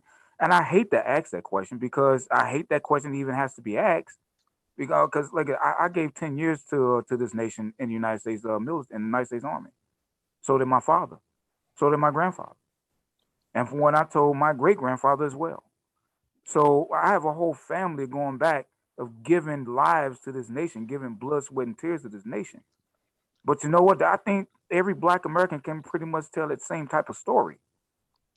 And America has shown no propensity, no propensity whatsoever to even begin to even talk about the subject of repaying. And to the extent that they do, they only do it half-heartedly. And then when they do it half-heartedly, it's only done temporarily. Okay? America has no intention, unless Black America really forced the nation to its knees in some shape, form, or fashion. Hence, like what Black Torch was saying, if it comes to us saving the nation, we shouldn't save the nation until the nation gives us what's been popularly said online, tangibles. Unless and until that, let the goddamn place fall, because we're already there. We're already at the bottom. It won't fall. It won't Let- fall. Okay, so Let's go to Renaissance Man. I think Purple Black just made his point. No, the only thing I was going to add is Black Torch I was going to say he didn't even touch on like literacy rates. I know other people in the manosphere, I think it's BGS, has talked about, in states like California, over half the Black boys can't even read on grade level. So that doesn't look good either. The only thing that I think that even works in your favor for a glimmer of hope is changing demographics. And even that's not even something to bank on, because you see what happened in South Africa. But when you look at, history of us in this country, we've always been a small minority, and it's been a largely majority white nation. And obviously that's changing. So that's something to keep an eye on, but it's not something to bank on. Okay, Complex. I was gonna say, what'll happen is basically somebody else will take it. Somebody else will take it. I mean, if you want to speak to this labored history that we have, right? And then you get up to a point where we're kind of at the precipice where we're in a state where, things are kind of for the taking right about now. And so at a point where things are for the taking, the question then becomes, well, do we save America? It's not about saving America, it's for the taking. It's all a matter of how you're looking at this. Well, that's my point. That's what I was trying to say. Do you want, wait, I just want to respond to what he said, because that's my point. Do you want to reinvest in a system which will ultimately, by history, betray you? Or do you want to do something else? And I'm just asking the question. And I'm not trying to be provocative, but I'm just making a statement.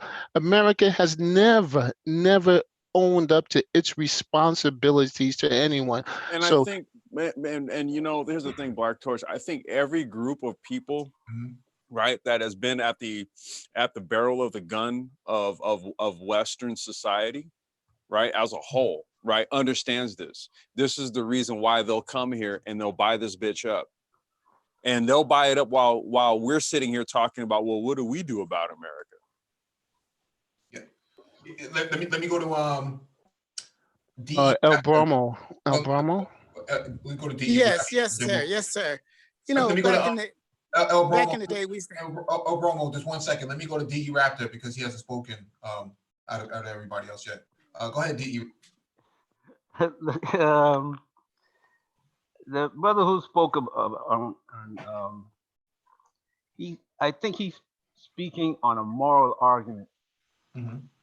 And America doesn't act on morals. You have to force it. The last time America acts on morals is when every paper around the world was pointing at America and saying, wow, you're the land of the free and the brave, and you're treating blacks like that. Look at you setting dogs on them, putting fire hose on them, beating them, and all they do is marching. We try to use that moral argument, especially Black Americans, but poor Americans in general use that moral argument all the time. Why does the rich get everything and we don't get anything? That moral argument will not work in America. It does not work in America, and it will never work in America. Like Complex just said, you have to take it. Well, And if you in don't, that same vein, if you don't take it, you're never going to get it. You have to. It's like now, prepare your children to the next generation. I mean, they're going to still have to fight their own wars, but if they're prepared for it, then they have a better chance of winning. It's like the people who came out in the 70s. We all went to school, and then we tried to give our children what we didn't have, but we didn't prepare them to fight a war that we thought would have ended. We thought that we were the last to fight that war, that the war would have been ended. You know, we're going to sit down, the wolf and the sheep. We believed that. We didn't, some of us were warning about it, but we didn't take the heed. So now we're having the same argument again, and we are going in there and saying, look, we have to do this. But now we got the opportunity. People not looking at this as an opportunity, but it is an opportunity. And we don't get these opportunities very often. If you look at what happened in the Industrial Revolution, when the Iron Horse came to America, that destroyed Indian reservations. It destroyed the Indian nations all over America. That one thing.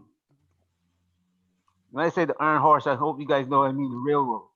That one thing destroyed the Indian people. Well, I would disagree with that. It was the firearm, actually. It was the yeah. Guess what the people, they killed off every buffalo because of that thing. They killed off the buffalo because they knew that was the food of the Indians. Bro, you're not letting me. Okay, I'm off. Let him finish Black Torch, and then because we need to go to El Bromo. Okay, I'm sorry, Raptor. Go ahead, Raptor. No, we'll just go to El Bromo. We'll go to El Bromo, and then we'll go to David. El Bromo, please go ahead. Yes, sir. Appreciate it. We're talking. I want everyone to understand their history and the history of America. Okay, understand that one of the powers of the ruling elite, one of their primary functions has always been to keep common people at odds. You know, black and white. Okay, you had from the time of slavery, you have black slaves who were skilled. People think we were just out in the fields. We were the blacksmiths. We were the skilled farmers, laborers. We came from Africa with some of us with skills and passed them on generation to generation. And we had those skills, and we had ignorant, poor Europeans who come to America, found themselves in the South, competing against slave labor that was skilled. There was nothing else. There was no use for poor, ignorant white Europeans. Okay, so the only job they was able to get was, okay, at least we're white in America. We're going to be the overseers, or we're going to be the ones riding up and down the road looking for escaped blacks and whatever else. I'm saying we understand how this system has been utilized against not only ourselves, but people in general. Today, we have the same thing played out. We talk about all of this police brutality, all of these Midwestern towns with 60, 70% black and 80% police forces. Well, after they shut down the factories, the middle class jobs are in law enforcement. And in law enforcement, you have a conflict of interest right there, because to keep those jobs, you keep blacks in the system. So you give them a ticket here, you give them a arrest here, whatever. All of a sudden, you got this large group of those 70% black population where the blacks can't qualify for the jobs. So it's still about economics and keeping these two groups of people in contention with each other. The only point are you saying that we should wait for whites to have a come to Jesus moment, though? Pardon? Are you saying we should wait for whites to have a come to Jesus moment and realize that they're being played too? Exactly. I'm saying it's I was already, gonna ask that you similar don't realize your influence, brother. They have lived with us for 300 years. We've lived with them for 300 years. That will Okay? never happen. Or they're That just will gonna never happen with white people. It's That's just already for happened. reparations. It's not. Reparations is a come to Jesus ploy too, you One know. at a time, people. Let him speak. I'm Let him saying finish speaking, we're and talking then we'll like go. this is something that we have just discovered or hasn't happened. This is America. Okay, we have a common history. All this has been going on. Every time you have an incident or issue where blacks and whites feel the same common thing, they immediately come in with this a tremendous amount of racist rhetoric, victimization, convincing white folks that we're the ones taking everything. The reason you can't find a job is this, convincing blacks that the reason you have it. I'm saying this is still going on. Blacks and whites were both enraged over the bailout, the financial bailout. When we bailed all these rich companies out, we took the same money and paid off the mortgages of millions of Americans. No, we gave the money to the richer and the banks and the financiers, okay, and left the Americans with the debt. Millions of houses were lost. Blacks and whites were enraged about this and had a common idea. Okay, let But as somebody long else as the white talk. But person can look at you and say, okay, I'm still living better than these niggas over here, they're fine. They're never gonna realize that. Why does that bother you so much? wait. Wait, why do the thought this random One at a white people bother time. your mind so much? Gentlemen, one at a time. David, you speak, and then the rest of you can speak after that. Could you raise your hands so that Mike can know who can go next? All right. Go ahead, David. Yeah, not to poke too hard at whoever I was asking that question to. I was just throwing it out there because the idea I'm getting at is this. These like generations of constant navel gazing and looking at the past. It's turning us into a bunch of begging ass bitches. Like you can't say on the one hand we don't expect the white people to have a come to Jesus moment and suddenly recognize our humanity, but on the other hand they're supposed to recognize all the wrong they've done to us and pay us all this money that the people today technically aren't responsible for. Like it's convoluted, and the reason I'm even calling it convoluted is, the reason why I feel like it makes us all convoluted thinking as a group is this. It's teaching us to focus on things that are unsolvable by definition. Like we cannot fix the future by going back and correcting the issues of the past. We can fix the future by focusing on the fucking future. So like the issues of race relations, we can still like have an eye towards racial solidarity or race politics if that's what you want, but it's not going to serve us at all worrying about the struggles of 150 years ago.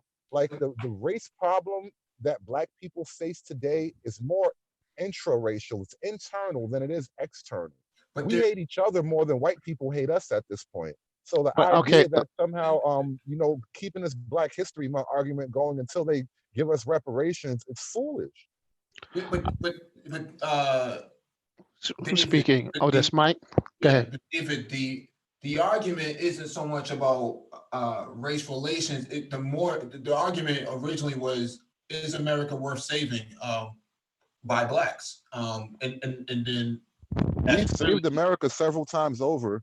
We've been on our front line of every battle. I call that saving. We've had outstanding troops in almost every era of war, from the Revolutionary War to the last wars, going on to what the World War II, I think, is when it finally stopped being segregated. But up until segregation, we've had outstanding service in all of the branches of the military. So the idea that we should save America in the future, we've been saving America. We're all in the boat. We've been in the boat like the other guy was saying. David. Okay, we gotta let other people speak. Let Renaissance speak. Can anybody hear me? Mike, is that you? Yeah, that's me. Oh, I didn't hear you because go ahead. Yeah, I think you might be misunderstanding my point, David, is that if the economies are shifting from the west to the east, China, Japan, well, I shouldn't say Japan, but China, and the rest of Southeast Asia and the Eurasian theater economically is starting to rise. It's going to rise at some point within the next 10 years. America is going to decline economically.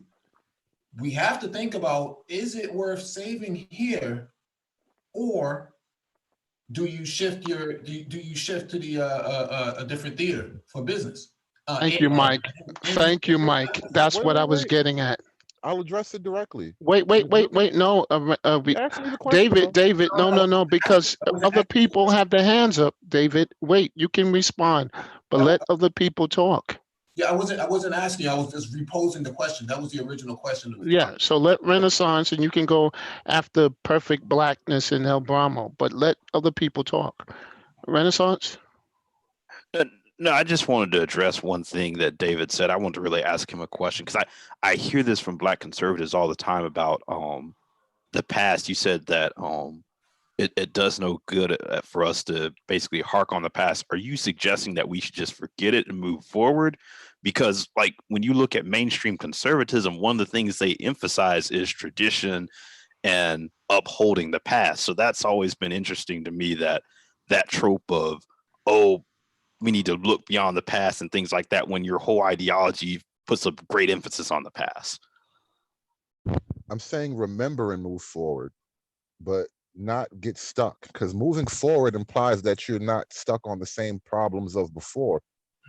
This is the problem I'm trying to address. We're just stuck.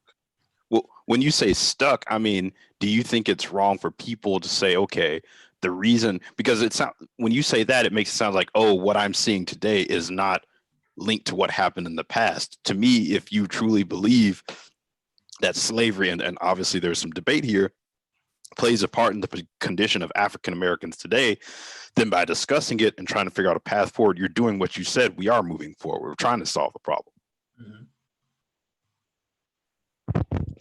Yeah, we gotta just move past that whole thing. No, that's the problem. Not everything related. Not everything going on today is related to back then. Do you think, is there anything in your mind that is? Nothing important right now, no. So you don't think? Okay, wait. No, because we're gonna get down that rabbit hole. Okay. No, Black Torch. Let me just because I need to phrase this, because we need to get an understanding of where David really stands, because he says some things are not important. And I'm saying the main topic for tonight, at least tonight's hangout, is based on Black economics, and that capitalism, Western capitalism, was derived from the enslavement of the Africans in this country. And so if you're saying that that's not important, and that the 40 acres and a mule in the statutes that were written back then that was supposed to compensate these people for their stolen labor and whatnot is not important, I don't know where do you really stand on all of this? Are you waiting for David? Are you gonna respond? Let's go to El Bromo. Let's go to El Bromo. Okay.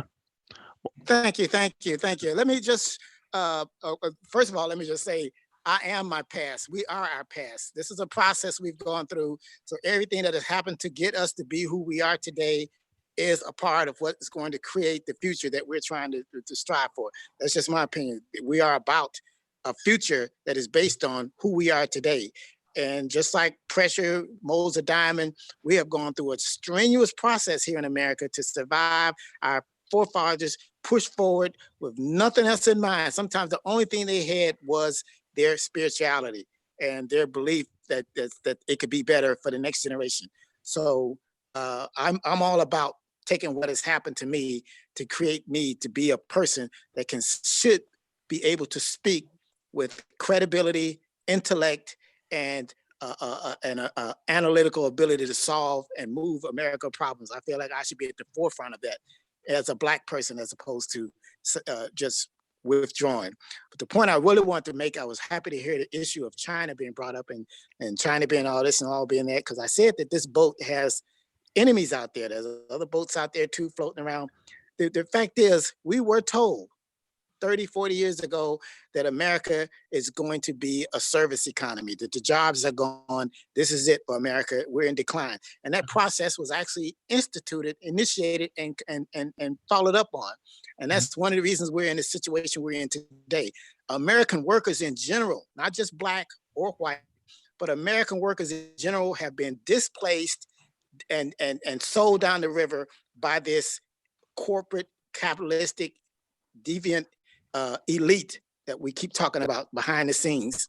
They didn't care about whether you were black or white. They wanted to take their investment to somewhere where they could get something made and work for $2.50, $3 an hour compared to what we expect to make here in America. So this is a process that we have gone through that has created this monster of a contender in China. And I'm saying that can also be reversed. We can take that back. Yes, I am a black conservative, and I'm all about American nationalism. You know, I'm a black nationalist, and I am about American nationalism. We need to take back what we have sold, we've allowed these people to sail down the river. And yes, let's make America what it's capable of so that we can all have the kind of life standard that we deserve. Okay, perfect blackness. Damn right. Perfect blackness. All right, can you hear me? Can you Yeah. hear me? Okay, this is something that really that I do admit that I get a little triggered on. Okay, any person, black, white, yellow, whoever, who in the present day that implies that the legacy of slavery, the legacy of Jim Crow, and all of that plays no part, have no bearing on the position of black Americans today, that really pisses me off. And it does disrespect to all of the black ancestors and the black slaves and all of our people that were sitting hung from trees, and my family, like my family who had to abandon land in the South, and that prevented us, them from passing on generational wealth, and all the laws that prevented generational wealth. That is a direct a result of what you see today. People who have done exhaustive work. I'm Ta-Nehisi Coates, Dr. Joy DeGruy, people who have connected the dots to the very present day. And for people to even imply that time, that is just in the past, it doesn't fucking matter, it's just bullshit. There have been countless books, countless works. People have done countless studies on this to show definitively that the present conditions of black Americans go directly to redlining, go directly to the legacy of slavery and what the ancestors were cheated out of, and therefore we have been cheated out of. There is no amount of logic that can explain that type of position, other than the fact that you just want to ignore that and you just wish to just move on from that, just because you just wish to move on from that. There is no amount of economics, no theory of economics, no theory of psychology that would even support that. None. Yet we sit and tell ourselves this stuff. We sit and tell ourselves, and this is something else that I always, to the growing conservatives, and I've asked other people this as well. You know, the conservatives are not going to treat black Americans no better than they have than the liberals have treated have treated black Americans. None. There's no evidence of it. None. And so it really bothers me when we sit at the interface of all the scholars that have done the work. We disrespect the present day scholars who've done that work to sit and tell it, oh, that's just all in the past. That really bothers me. In the face of all the evidence, in the face of all the research done, in the face of all the dots that have been connected, we still want to sit and tell ourselves, well, the past don't matter. Then explain our fucking present day circumstances. Wait, David, you got to let him finish. And then we have Raptor, and then I'll respond because I'm the one who brought up this question. Go ahead, Raptor. Raptor? Yeah, I'm here. I understand what the brother's saying, but people keep making more arguments about things that you know that you're not going to convince America to do what you're thinking. You're going to have to force it. And you don't have the power to force it right now. The thing is, like my brother, David Monroe, he was talking about the Chinese, and every economy, every strong nation one of the phases that it goes through is it industrializes, become powerful militarily, and then it begins to fall. And when it begins to fall, it has to go into the service sector. It has to try to control the services. If it is not in control of the services, somebody will come in and take over your country.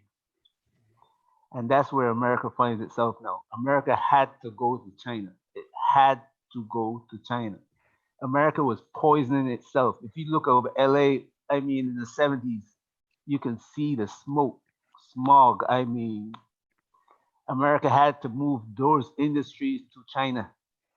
And you see what happened to China after America moved those industries to China.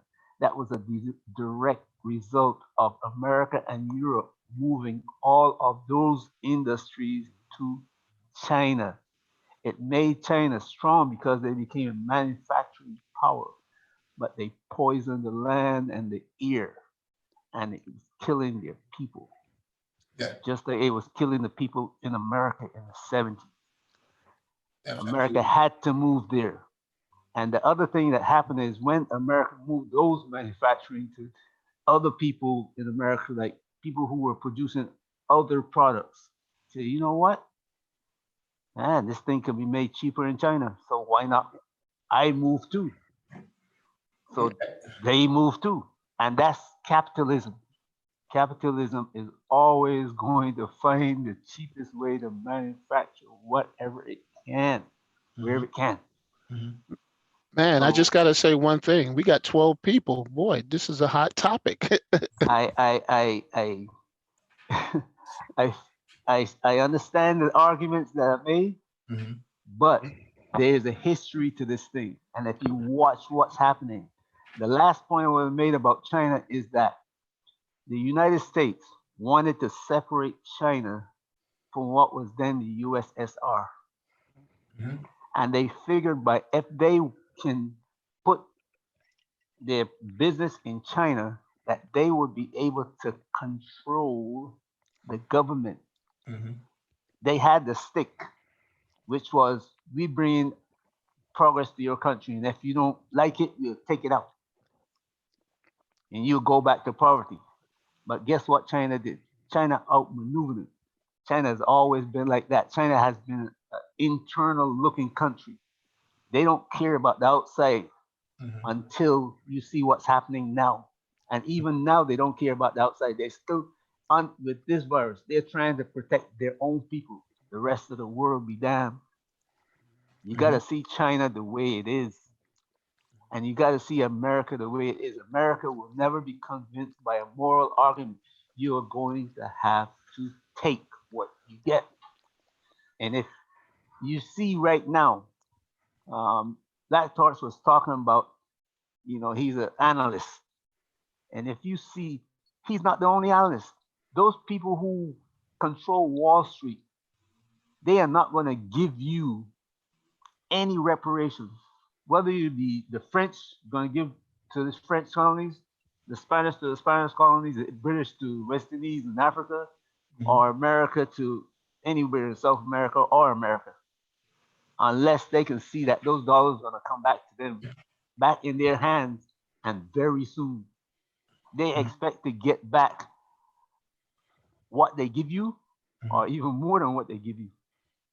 And if they can't get it back, you're not going to get it. You're going to have to fight for it. That means destroying the very thing that you want to keep alive, thinking that you're going to get it. Yeah. Okay. Let's go to Dollar Will. What's happening, everybody? What's up, bro? Right, Dollar? How you doing, bro? Good. This is a loaded question on so many levels, man. I'm gonna try to. I know I'm long-winded. Probably if I go too long, but this thing I'm gonna try to peel this onion. One, it is related. Slavery is relevant, or in as much as our concept of self is relevant, because we are circumstantially American. And I think that we have to prevent ourselves from seeing ourselves as tied to America forever in this Stockholm syndrome relationship. Okay, if America is to no longer be, we should not. We have to prepare our mind to be able to exist in the world without America. Well, that said, should we? The question is, should we fight to save America? I say yes, in as much as we can. America is to be pimped and exploited. Okay, it's in capitalism. You either going to exploit capitalism or capitalism is going to exploit you. We got to learn to play that game, and we're in a world power. And to the extent that we can use the resources we have here, whether that's intellectual, monetary resources, we should do so. And so it would be easier for us to do that from the vantage point of a strong America than it would be for us to go someplace else and have to start all over as a whole group somewhere else. So yeah, but I believe if we really learn to look at the world and ourselves in it differently as people who are circumstantially in America, but we're not forever wedded to America. If we see America as this country with great resources and we're here to exploit America for our purposes, so we have to have purposes and an agenda of our own that may be distinct from America's interests. We have to see ourselves as, my little Pan-Africanism, okay? I'm not a conservative, okay? So we have to see, I think we need to see ourselves as some form of African in the world. And we need to have a global mindset and interact with economic opportunities globally, using the resources and our vantage point as Americans. So that's the short answer. Okay. Thank you, Dollar Will. Mike, I'm gonna just because I posed the question, and Dollar Will hit what I was thinking. We have to break ourselves from this mindset of only thinking of America. And that's why I posed the question. I think we need to actually start looking, because the world needs resources of not what America has, but what Africa has and other places. So we got to start looking strategically. We got to stop looking as just Black Americans, and we got to start thinking of ourselves as Dollar Will pointed out. We have to exploit the system, and this system has shown that it's never, and I'm sorry to say, has never given us an equal opportunity, even though we built so much in blood, sweat, and tears. And as David said, fought in every war, and still has not given us our just due. It's time that we look at the balance sheet and say, do we move on or do we move to plan B? And I'm for plan B. All right. Plan B meaning what exactly? No, let's go to Perfect Blackness, and then we'll go to El Bromo, and then we'll go to Vivian. Yeah, can you hear me? Yes, sir. All right. I'm just going to pose a question. Okay. Yes, I'm just going to pose a question. All right. And this goes for those who think that we should just move on as a people and all that. And for me, this is important because I don't think you can solve any problem anywhere unless you really start getting at the root cause of how you got there in the first place. You can't. You can't just walk away from how you got there and say let's just hope for a better day. Look, today is shiny and sunny and warm, and don't worry about the yesterday that was cold and you almost died of frostbite. Okay. So my question is that how does one explain the present condition of Black America without using slavery, Jim Crow, redlining, and whatnot? How do we do that? Who's that question to? That's an open question to anybody. Oh, I'm totally with you with the question. I'm trying. I'm with you with that question. I guess that goes to the conservatives. We can't. There's no way possible of doing it. But the thing is, you got to learn from history, and then as you go forward, you got to put in place things that are going to stop it from happening the second time. and a plan to take over, not to just be standing place and accept what you're getting, or say, well, you know what, I got $100 in my pocket now, I'm good. You want the whole million, you want the whole billion, the whole trillion, whatever, for you and your people, and that's how it's done in America. Well, I guess that question would be to those of people who have the view like David Monroe. I guess I would have to ask that to him directly, because I'm really curious. Because it's real easy to say, well, we can just forget about it and not focus upon it. But you still are living with a problem that really has its ties to those times. So if we're just going to forget about all that, then how do we explain and fix the situation that we're in now without looking at that? It's called revisionist history. That's what it's called, revisionist history. That's what people would like to have you believe, that this never happened. If it did happen, they're gonna, what we call book burning. But I want to address this point in the chat that David Monroe just posted. He says, you don't see the Japanese crying about those giant bombs we dropped on them. And they looked at shit like some real G's, got back up and stole our auto industry and dominated electronics. They had the Marshall Plan. Right. Yeah, he's no. Yeah, what I want to make sure that people who will listen to the playback understand the conversation that's going on. That's so disingenuous. I'm sorry. I cannot let that stand. Can I answer that too? Can I put Hold on. Before you answer that, I'm referring to their attitude, not the help that they. Of course, we help them, but you know what? If they didn't say "fuck it," I'm gonna build my own shit up, the Marshall Plan wouldn't have done anything for them. The Marshall Plan was they couldn't have had that attitude. Wait. Let him finish. Let David finish, and then we'll do it by people. Wait, David.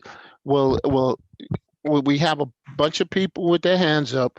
You say what you got to say, David, and then other people respond. 10 seconds, because I know he was in the middle of something.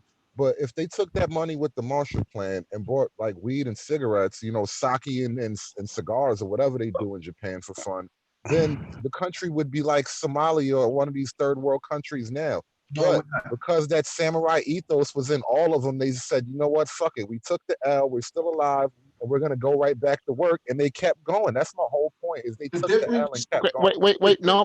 But the difference between Japan and African Americans is that Japan got reparations and African Americans did not. And wait, no. Okay, we got a long line and there's a lot of people that's good. So then let's go to Vivian. Yeah, Vivian. No, El Bromo. Hello. No, let's Vivian, because Obama went before. Vivian has not been up in zero. Oh, that's hello. That's our hello. Husband. Yes, that's my husband. Yeah. Basically, what I wanted to just enlighten everyone on this conversation, and it was something that El Bromo and I had to really sit down and talk about as husband and wife, because I was having a problem understanding the Titanic sinking of the boat theory when it comes to IT and Black people and what is happening in America. And he had to break it down to me. We see the iceberg. Yeah, the captain of the Titanic saw the iceberg, but he only saw the top of the iceberg. It's what's happening up underneath is the problem. That's what sunk the Titanic. And that's what's happening to us. As a people, we have become displaced, just like the white folks, basically, in IT. They're becoming displaced too. They're being discriminated against, just like we have been done over the years. And now when you say, okay, well, should we save the ship? Basically is what everybody on this call is asking. Should we save the ship? When I went in and spoke to the Trump administration on behalf of Black America, that was what I had come to the conclusion that, yes, on behalf of Black America, all of those IT people out there that I know they're working hard, they worked hard in order to get where they're at. I want to save IT for Black America. And that's the attitude that when he said about the iceberg, I was like, wow, okay, we're plugging the hole. Uh-oh, they're coming to Black people saying, when are you all going to speak up? Because nationality, H-1B, India folks taking all these jobs and being HR people, they are displacing you guys too. When is somebody going to speak up? And that's what I had to understand, that even though you see on the top of the iceberg, like the captain, there are all of our people down there sinking who thought that IT was the way to go. This was our way to get to middle class. This was our way to begin to build our own businesses and all this and that, only for it to be snatched right along with the white people. So when I went in there, that's the attitude that I had, that should I save Black America or not? So we're constantly asked that in our lives all the time. It's just a matter of how you feel about what our people went through in slavery. They said Okay. the same thing. We're being enslaved. We got to get out here and share crop and all this other crap out here, but we're looking to the future.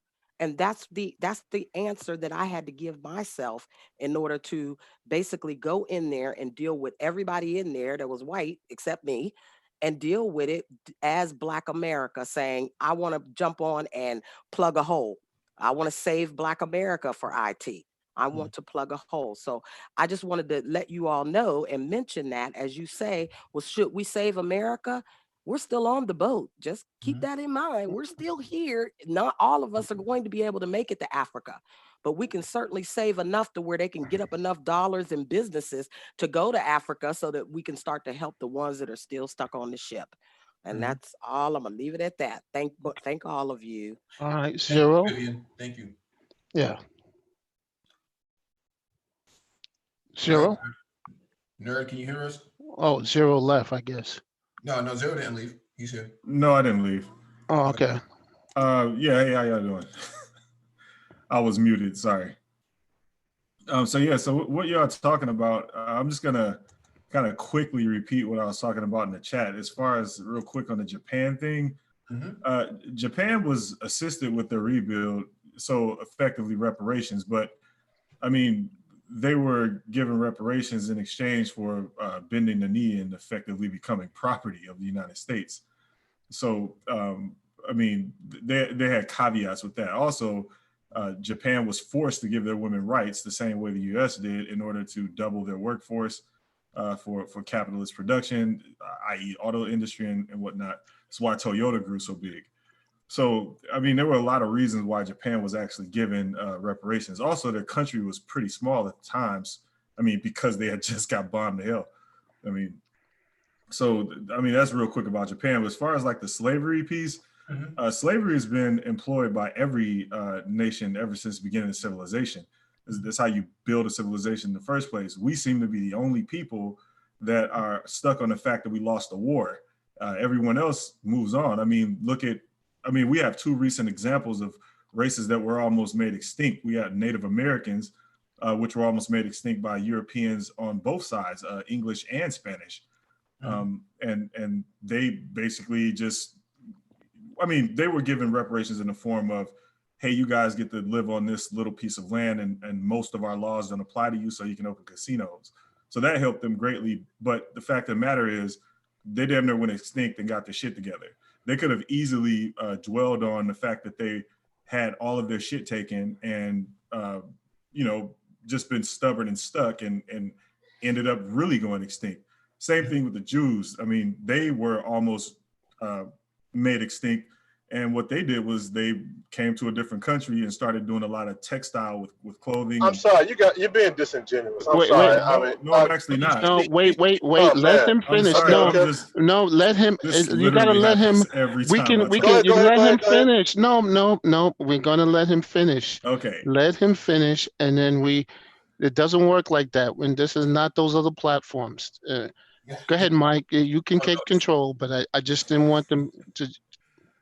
No, this happens every time I talk. So I'm just laying out the facts. This is what has happened in history. So as far as like the Jews, when they were almost made extinct, they came to America. A lot of their initial work was in textiles and stuff like that with clothing. They also started getting involved with banking and finance on the low side. A lot of them went to schools. I mean, this is actually referenced in a bunch of books, both fiction and nonfiction. So anyway, they got their shit together, and Jewish people ended up in a position of power because they basically focused on money. Now, to give Black people, to throw us a bone, we're in a unique position where every time we actually do try to build, our shit gets destroyed by jealous people. And this is just a fact. I mean, we have recent examples of this within the last 100 years. I mean, you can just look at Tulsa, and you can look at I think Atlanta, Wilmington. Arlington, where Black people actually tried to build their own cities. And every time we got to the point where we were gonna have our bank, this is when our shit got destroyed, because we wanted a banking system. So yeah, Black people have a unique use case in that, where again, every time we try to do something on our own, it gets bombed to shit. So that's pretty much that. I mean, we just have to basically try again. We don't. Okay, Zero. I gotta stop you on two issues. One, factually, what war were Black people in that we lost, that we became slaves? That's what you said. I need to understand that, because that's not how slavery worked in Africa. So please explain, what are you talking about in that point, that part? So by war, I mean, when Europeans got the gun, the gun allowed them to colonize the planet. If they're coming to take your shit, you're at war. It doesn't matter if you don't. Okay, this is where I have to, you don't know about slavery in Africa. It was not like that. You're looking at it from that's somewhere that it didn't exist. First of all, African slavery. Europeans did not wait. David, let me finish. Let me finish, David. I did not interrupt you, David. Come on. Okay. He made statements that were factually untrue. He said that Black people were here because we lost a war. We did not lose a war. What happened was slavery was a business in Africa. And what they did is go and raid certain tribes who had certain skills to bring them over to be slaves in America. That's a fact. I've been to Africa. I've been to the slave forts. Second part was, you said about the Jews. The Jews were the financiers of slavery in Europe. That's a fact. You can look at what they say.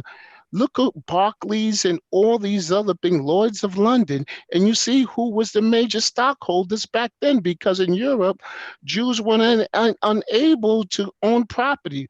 But what they were able to be was the money lenders and money exchangers. So that's another fact that you are untrue on. I mean, you gotta come here with facts and true statements. Okay, I actually tell them about the ship that they sunk in Liverpool. Wait. Let him respond. Zero. Okay, Go ahead. So with the Africa piece, Africa is colonized. No, that's not true. Okay. See, again, you're not listening to what I said. I'm listening. What you said that you were slaves in. We lost the war, Dave. I mean, Zero. Hold on a second. This is getting out of hand. We're taking what Zero is saying. Literally. I think what David is saying. Zero is saying is that the conflict, for whatever it may have been, has been lost by the melanated people. I think that's all he's basically getting to the point of, in that Black people should move on. I understand his point, so I don't want to filibuster anymore about whether or not it was a war or not. That's just not something that we need to really focus on. I think we just need to get to other people's points. Go ahead, everybody who's trying to speak. I was trying to rebut real quick. So again, you're right. This is exactly what I'm getting to. Everything he's mentioning is true, but the fact of the matter is, we lost the war. If Africa was not colonized, then I'd have to find out otherwise, because white people did colonize Africa. At some point they colonized. But right. That's what I'm saying. We basically. Africa was not colonized at that time. Okay. No, he's right. He's right. That it was not colonized at that time. But I think what Zero is trying to say is that at some point there was a ruling class. Right. This is Okay. the fact of the matter is that we're not we were not in control. The whole reason why we even exist over here is because of some of that. Also, as far as the Jew portion of that goes, yes, I understand that they were financiers and whatnot over there. This does not change the fact that their race was almost made extinct by Germans. That has nothing to do with what I was saying. Their race was almost made extinct. That was my point, and they got their shit together. I didn't go into all of the details with them financing slavery and all the other stuff because that's not important. What I was laying out is the fact that the two races of people that I mentioned almost went extinct and got their shit together. Let's go to Dr. Will. Wait, Mike. Can I respond because 10 seconds, man. Okay. First of all, they did not go extinct. That's another untrue thing. Wait. They almost went extinct because there's Jews in the Middle East. There's Jews in Morocco and all of that. That's another fantasy that they tell you. That's not true. There's a whole bunch of Sephardic Jews. So that's another. I mean, there's so much loaded in your statement. But Mike gave me 10 seconds, so I will shut up. Go ahead. Yeah, I want to get to Dollar Will and I want to get to Ijisa especially too. Yes, this is gonna not on this thread we're on. I want to respond to way back when I don't remember who was talking. They made a comment that saying that America sold the workers out by exporting jobs way back when, and I always wanted to make the point that that goes also into understanding the nature of capitalism and business in America. By law, businesses are required to pursue a profit. That's a matter of law.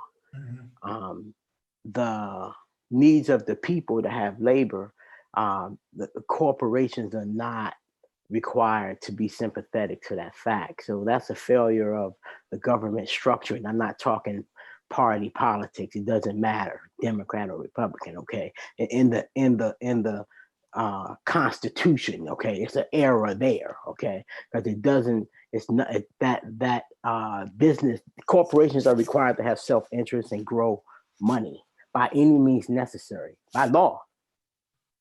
But government doesn't protect the people from doesn't ensure them a way to have jobs. Now, global capitalism, global economics is really what exported the jobs. But China played the game wonderfully, and we need to study that just from a chess move. Because America is required to pursue, American corporations are required to pursue profit, grow sales and revenue. China exploited their own people to produce cheap products, pump them into Walmart, get us drunk on Walmart. I've been having this conversation with my friends for over a decade. I would ask them all the time, if you want jobs, are you willing to give up going to Walmart? And this is when we used to have other stores around. So over the 10 or 15 years of me having this conversation, your neighborhood hardware store and various stores got gutted as Walmart basically kind of took over everything. And we, in my little small circle of friends, they weren't ready when it came down to it. Every week when they were going to shop for what they needed, I explained the economic implications of going to Walmart, and they were not willing to give up saving maybe 10% or whatever, even if it meant preserving jobs for Americans. So that's a dilemma that's baked in the cake of this system that, that's what I want to say. Thank you.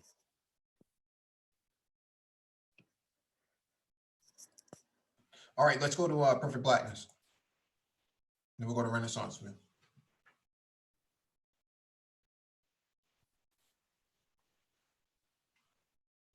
I think Perfect Blackness is the way. Let's go to Renaissance Man.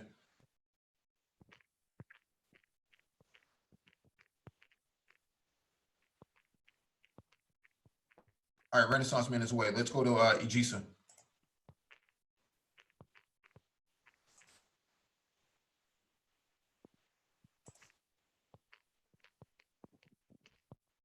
What? Can anybody not hear me? What's going on here? I hear you. I can hear you. All right, let's go to DE Raptor.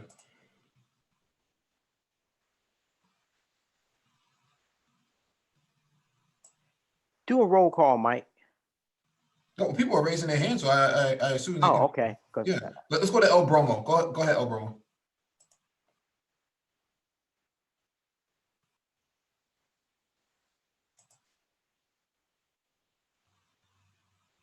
Oh, it says that everyone is muted. They can't unmute themselves. Oh, okay. All right, can you hear me? Oh, okay. I think Hear me? Yeah, we couldn't. You muted everyone. Yeah. I knew damn well y'all wasn't that polite. I'm like, whoa.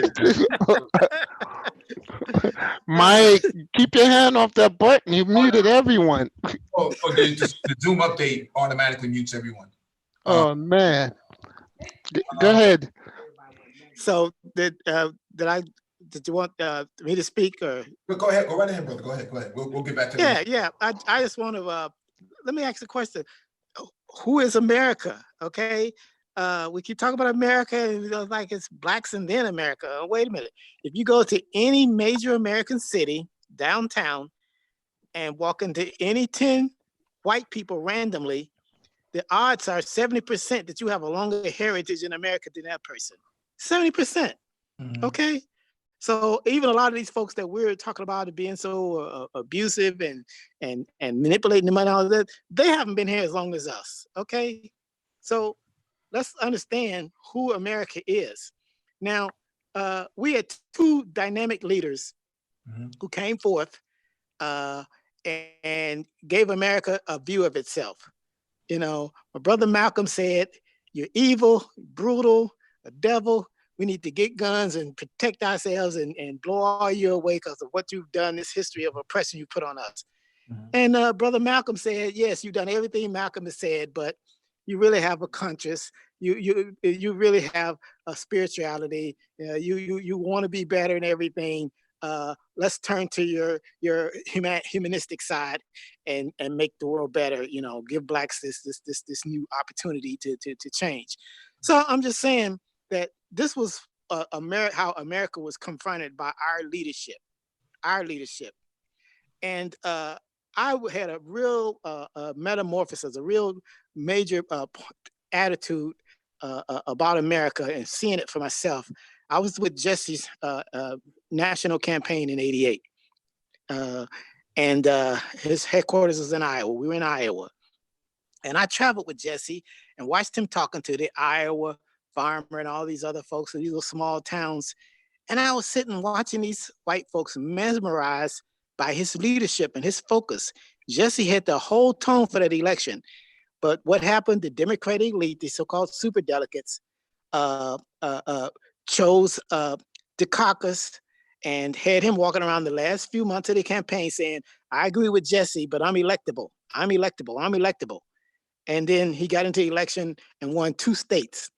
But I'm saying that America, the people, after losing their houses and now going through this economic downturn and watching their kids go to college and take all this student debt and still can't move out of the basement because they can't get the jobs that their father had, making $25, $30 an hour at GM, and that the grandfather had. So America is really at a position of trying to understand what we have to do to better this thing and how can we deal with this.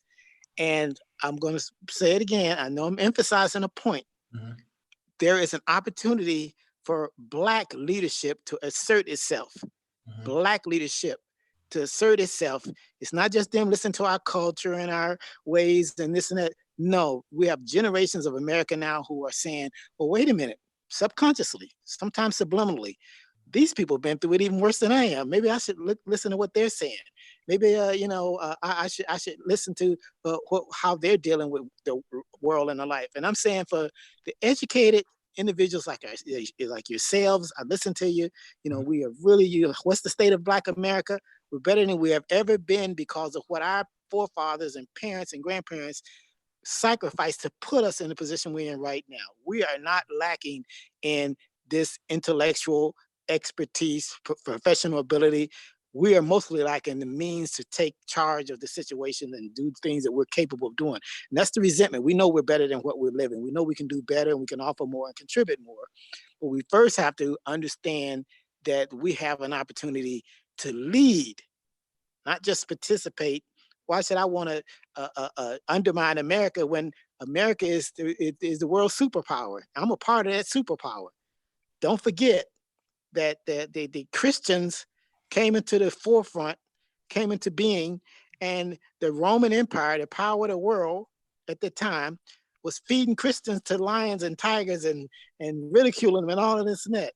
Okay, 50 years later, Christianity was the religion of Rome, and it was, you could get murdered for going against blasphemy against the church. The Roman Empire became Christian. It conquered Rome with Christianity, and the white man ultimately conquered the world, okay? But from within. I'm saying that we're in a position in this world superpower that exists today to have that type of influence to where we can get what's coming to us by leading America to where they want to be. That's the vision I feel like not only Martin had, but that Malcolm evolved towards seeing who we are as a people. Thank you. All right, zero. Yeah, I think I'm Can I just talk? gonna. Oh yeah, you go ahead, man. Who's talking? Yeah, it's Yeah, me, you can go ahead. Ajisa. Yeah, let's go to Idris. So go ahead. Okay. Message Jesse. Now, the guy and the wife that were talking. It's kind of taking me back to 2011 because this sounds like that aspirational. This was when Obama was around. And I think we're past that because we now realize America. When this guy got in office, America showed its true colors. So it would be fitting that those. And I'm not to sound pejorative at all, but I hear that from that generation. My parents still talk that stuff, and I'm like, we're so past that. Because she was talking about IT and how, and he even alluded to this, like America is just waiting for Black people to stand up and take leadership and give our input. No, they're not. It doesn't matter. I mean, it might be for a hot little minute, maybe. Hey, steer the ship in the right direction. But as soon as America gets what they need, we're back to the end of the line. So I don't think. Are you using Obama as an example of Black leadership? Well, no, because wait, time out. Let him finish. You guys gotta let him finish. Well, I'm just saying the way you're talking, it sounds exactly like how Black America was talking when Obama was about to be in office, when he got in office, and toward the end. You even talk about how you mentioned that you were with Jesse Jackson, and they were listening to Jesse Jackson, and they were just mesmerized. America is not sitting here waiting for Black men or Black people to stand up and take their rightful place. I want to say that. And then to the other guy's point, I think David and Zero had said something. The reason why I kind of interjected and said you guys are being disingenuous because you make it seem like Black America just needs an attitude adjustment. You talk about the Native Americans' attitude and Jews. Native Americans were given resources. I mean, they were just to say that reservations. They were given land. Okay, it wasn't redlined. They didn't run highways through it, and they were given casinos. So they were able to even the difference that it would make for the economic state of Black America if Black people did not have to pay taxes. That alone would make such a huge difference.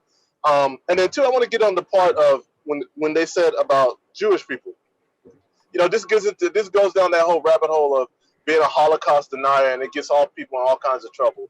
But to say that these people were almost wiped out, and then they allowed them to do this and do that. No, it was so many things in the background that were working for these people. So to compare them to Black people is very disingenuous. Black people, at no point, we have never been left alone. Not even to say that we've been given a helping hand, that the League of Nations got together and said, okay, you guys can have this piece of land. Yeah, we know these people already live on it, but you guys can have this piece of land. No, it's never been like that. We have never been left alone. Any type of progress we make, America has to somehow, some way take it back. We take 2 steps forward, they knock us 10 steps back. So that's all I want to say. Mike, wait. I just want to make one statement. Okay. And that's my point. Remember, the focus of the question is, because I think I see people going off the question. And my question, just a simple question. We have been here for 400 years. And Einstein says the thing about insanity is doing the same thing over and over again. And I'm just proposing the solution is that maybe it's time that we bailed and start someplace else. We have the education, we have the knowledge, just go someplace else. And that's my point. That's only a few of us. Right, so I think not everybody. Wait. I just rephrased the question. We're gonna go, Mike, as you say, perfect blackness, then Renaissance, then Raptor, then Zero. Yeah. Go ahead, perfect blackness. Okay, all right. To answer Black Torch's question, I think that is something that is definitely something that we should explore. Because as a people, as a whole, we have not explored that possibility. We haven't. It's just something we just haven't, and I think that we should. Now, for me, 3 good, quick points. One, and it kind of goes to what the other brother was saying before Black Torch, was that the thing is that we fall into this trap of comparing other groups to African Americans, to Black America, to ADOS. African, American descendants of slaves. Because look, all of those groups, I don't care how poor they are when they came to the United States. I don't care what they had or didn't have when they come to the United States. They all chose to come to the United States. And when they come to the United States, they come with their culture, their language, and whatever little money that they have, they come with all of that intact. They come to the United States with a full-fledged defense against white supremacy. We don't. We have no defense against racism. We have no defense against, well, no rationale for it whatsoever. None. Zero. We're still carrying the slave master's name, for God's sake. Okay, that's one point. Okay, and look, when we talk about the comparison of different forms of slavery, of other forms of slavery in the world, the slavery that occurred in the United States had never happened. There is no history of this form of slavery. There is no history of the type of Jim Crow where laws were enacted all the way going into a nation's constitution, where we just completely disenfranchised an entire race of people, a singular race of people. That had never happened. Red line. That this form of slavery, and I feel that and someone said the word disingenuous. It is disingenuous to compare slavery to United States slavery. It is disingenuous to compare other groups of people, even Native Africans that come to the United States. It's disingenuous to compare those groups to American descendants of slaves, because those groups all have things. They come pre-packaged with things voluntarily that we by force don't have. None. Zero. And I find it really, really interesting on the one hand that we acknowledge that there were times that when we are left alone, we will use whatever bootstraps that we have at our disposal to build communities, only to be destroyed, not just by individuals, but by the hands of the very state in which we pay taxes to. And this is historical evidence that proves this, but then turn around and blame the very same people for not really having the, for lack of a better word, the work ethic to pull themselves up by said bootstraps. And to act as if that history plays no bearing whatsoever on the present condition or the lack of lack of a better term, work ethic for Black people to get themselves out of the present condition. And for me, it's just disingenuous to pull those examples up and then turn around and acknowledge the very fact that, yeah, every time that we did it, we got our ass bombed from the fucking sky. Yeah. For me, that's a problem. All right, let's go to our Renaissance man. Yeah, this will be pretty quick. The only thing I wanted to address was sort of to reinforce what everyone said about comparing us to other groups. I don't think the Native Americans are doing that well. I mean, they have some higher rates of alcoholism and believe domestic violence as well too. Incarceration as well. Say it again. Incarceration as well. Yes. So that's one thing, and they got some form of restoration. The other thing too, Jewish people, they were able obviously to assimilate into the greater society, obviously being viewed as white and being able to move up in the society. Obviously, that's for physical reasons. That's going to be an issue for Black people. But then the other point that I wanted just to talk to was, I believe David brought it up. They said even if Black people got reparations, we hear this argument all the time. Dave Chappelle made the joke that people would basically go and buy cigarettes, things like that. But even if the masses of people did that, even if your top 20%, which I do believe you may have had a mass of people who may go do that, but if your elites go and do what they're supposed to, that solves your problem right there, because that's who creates in any group the society and the infrastructure and all those to make the society function. So it still goes back to, even if you can say a majority of people that don't do that, as long as the right people do the right thing, we can improve Black America like every other group has. Because if you gave any other group right now a large windfall of money, the majority of their people are going to go spend it on nonsense. So that I hear that talking point all the time from people who want to talk about reparations and Black people would blow it. And that's always what comes to my mind is not everyone has to do what's right. Only the right people who are going to lead the society do. All right, Can I respond? Can I say something about that? Oh yeah, go ahead, brother. Go ahead. Go right ahead, brother. Yeah, I'm in total agreement with that. I'm saying give the right people the money, and I'm saying that when I said invest. Years ago, we had business development centers that the government was funding where we could write business plans and all this and that. But it was a sham. It was just a surface thing that looked good. But it was amazing what type of ingenuity and energy came forth with Blacks, in the communities coming forward with business plans and trying to, to do something. I'm saying you're talking about, I'm assuming, that, put the money out there to where Blacks American invest in Blacks. Investment means what the other brother also said. That means something is coming back. If they invest, that means there's a return. Whether that number is set at 20, 25%, 30%, a return on that investment. But that'll go over a lot well in America than giving irresponsible or people who are not prepared to do anything constructive with the money a cash flow. That's just throwing money away. Are you referring to what Richard Nixon tried to do with like economic opportunity zones, things like that? Back in the 80s? Yes, I was a government consultant. We set up the economic, not the zones. We actually set up business development centers in different states. They had them where you could go in and they were supposed to work with you to get funded with your business. Of course, the banks never really participated. This is back in the 70s though, right? Exactly. Okay. So the banks never really participated. So there was always an issue with getting, loans, even though the government had set up the 80%, the bank's coverage was there. They was getting 80% of their money guaranteed. And then it was the equity issue always. If we want you to have some skin in the game, let me see how much money you putting up. Give me a break. What skin? We got our whole bodies, flesh, blood, and everything else in the game. We already invested.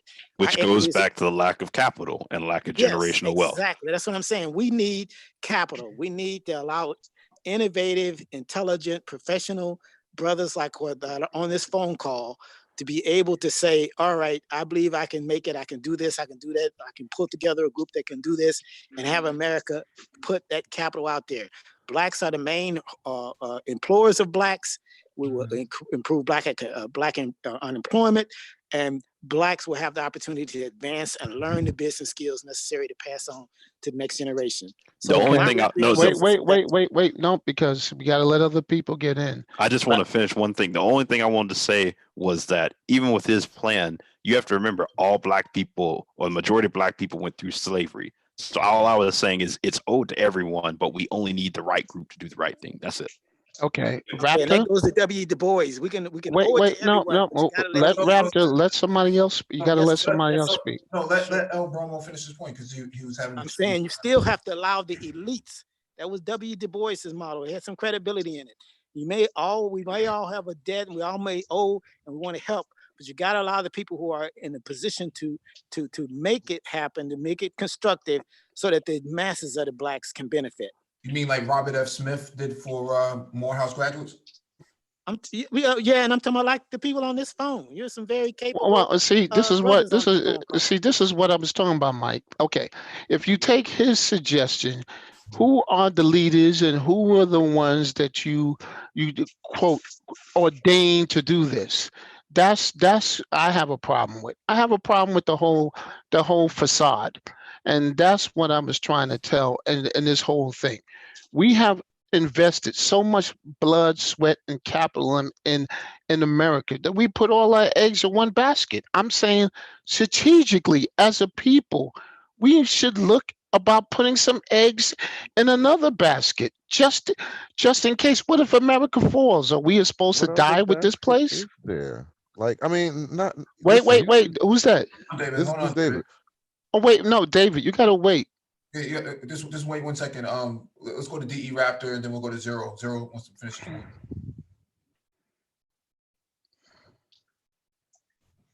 Raptor? I think he might stepped away. Okay, yeah. There he is. No, there you I go. thought I was still muted before you were permanently muted. Anyway, from what I'm hearing, we're going around in circles with this thing, this discussion, yeah, and it's not producing anything that is going to say, you know what, let's this is the right direction that we should be going in, or we are looking back, and looking back and looking back and looking back instead of going forward now. Yes, we can look back and see where we came from. We can teach that to our children. But now is the time to look forward. And the opportunity is presenting itself right now. The opportunities that we have right now is like the opportunities that Europeans have when the American continent opened up. Wide open spaces. You can come here and if you got an idea, put it into practice. Right now, America is not only America, but the whole world. And we are just well, the few of us who can see it are looking for ways to take our piece, not wait for it to be given, but take it. And if you can teach your children to take it, then it's going to work. But if you're going to teach your children, hey, look, every time we start out, we get crushed. That's what they're going to keep on thinking. We got to know we're going to get crushed. We've gotten crushed we've got to know that we got crushed in the past. Yes, we got to have that foundation. That is the foundation that we have to build on. Now we got to knock down that house. Serious. Keep that foundation and build new walls, man. Yeah, let's go to Zero. Let's go to Zero. Right, so yeah, real quick. I'll maybe try and finish my point if I raise my hand next time I come up. So the problem is we keep going in circles. Is the guy who spoke right before I was going to speak again? He literally said the same thing I said in different words, and this is part of the problem. I listen to you guys talk, I analyze, I get perspective on it, and then I'll come in and add on or rebut or whatever it is. But I actually listen to you guys talk. It seems like that isn't being reciprocated. For instance, when I started talking, as soon as something triggers somebody, they want to interrupt and get whatever they wanted to get off their chest, and then then you say the same thing I said in different words. For instance, when I said that the Native Americans were given resources to rebuild, I literally said that. You said that. And then I talked about how the Jewish people, it doesn't matter that what their skin color was or anything like that. The fact of the matter is they were able to get their shit together, and you said that I actually said that. This is the problem. Saying the same thing I said in different words after you make a quasi rebuttal doesn't matter. The overall point of the matter I was trying to make is that every civilization has been enslaved, has enslaved, and has lost and won in warfare. Warfare includes anything that a civilization employs against other people to put them in power. The only person who actually understood what I was saying and listened to what I was saying was Mike. When he took one of my overall points was that if the enemy has guns and you don't, you're gonna lose. Doesn't matter if Africa had a slave trade going already. Doesn't matter. Europeans had guns. The British colonized the world pretty much. So my overall point is, if you're gonna get your power, you basically have to just try and build again. That was the overall point. I even said about how African Americans here, whenever they tried to build, I literally said the caveat is Black people, when we try to build, we get our shit destroyed. And someone said the exact same thing I said, but in a quasi rebuttal kind of way. So I don't even know where the rebuttal was. And as far as leaving the country goes, what's your plan? Where's your leverage? Because may I respond? First of all, I don't know what. I've never said anything about. First of all, I explained. I'm not saying you personally. I'm saying okay. No. I'm just making sure because I'm the one who said the plan B, which is the plan B. Yes, to leave the country. So therefore, I took it as my response to that.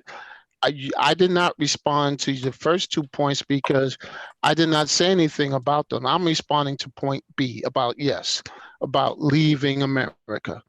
Randall Robinson said a famous book, Leaving America. He actually detailed the same arguments. If we know that 20% of the world population between 15 is, I think the average age in Africa is between 20 and 15 years old, and they're the continent of the future, which all the demographic people have agreed on.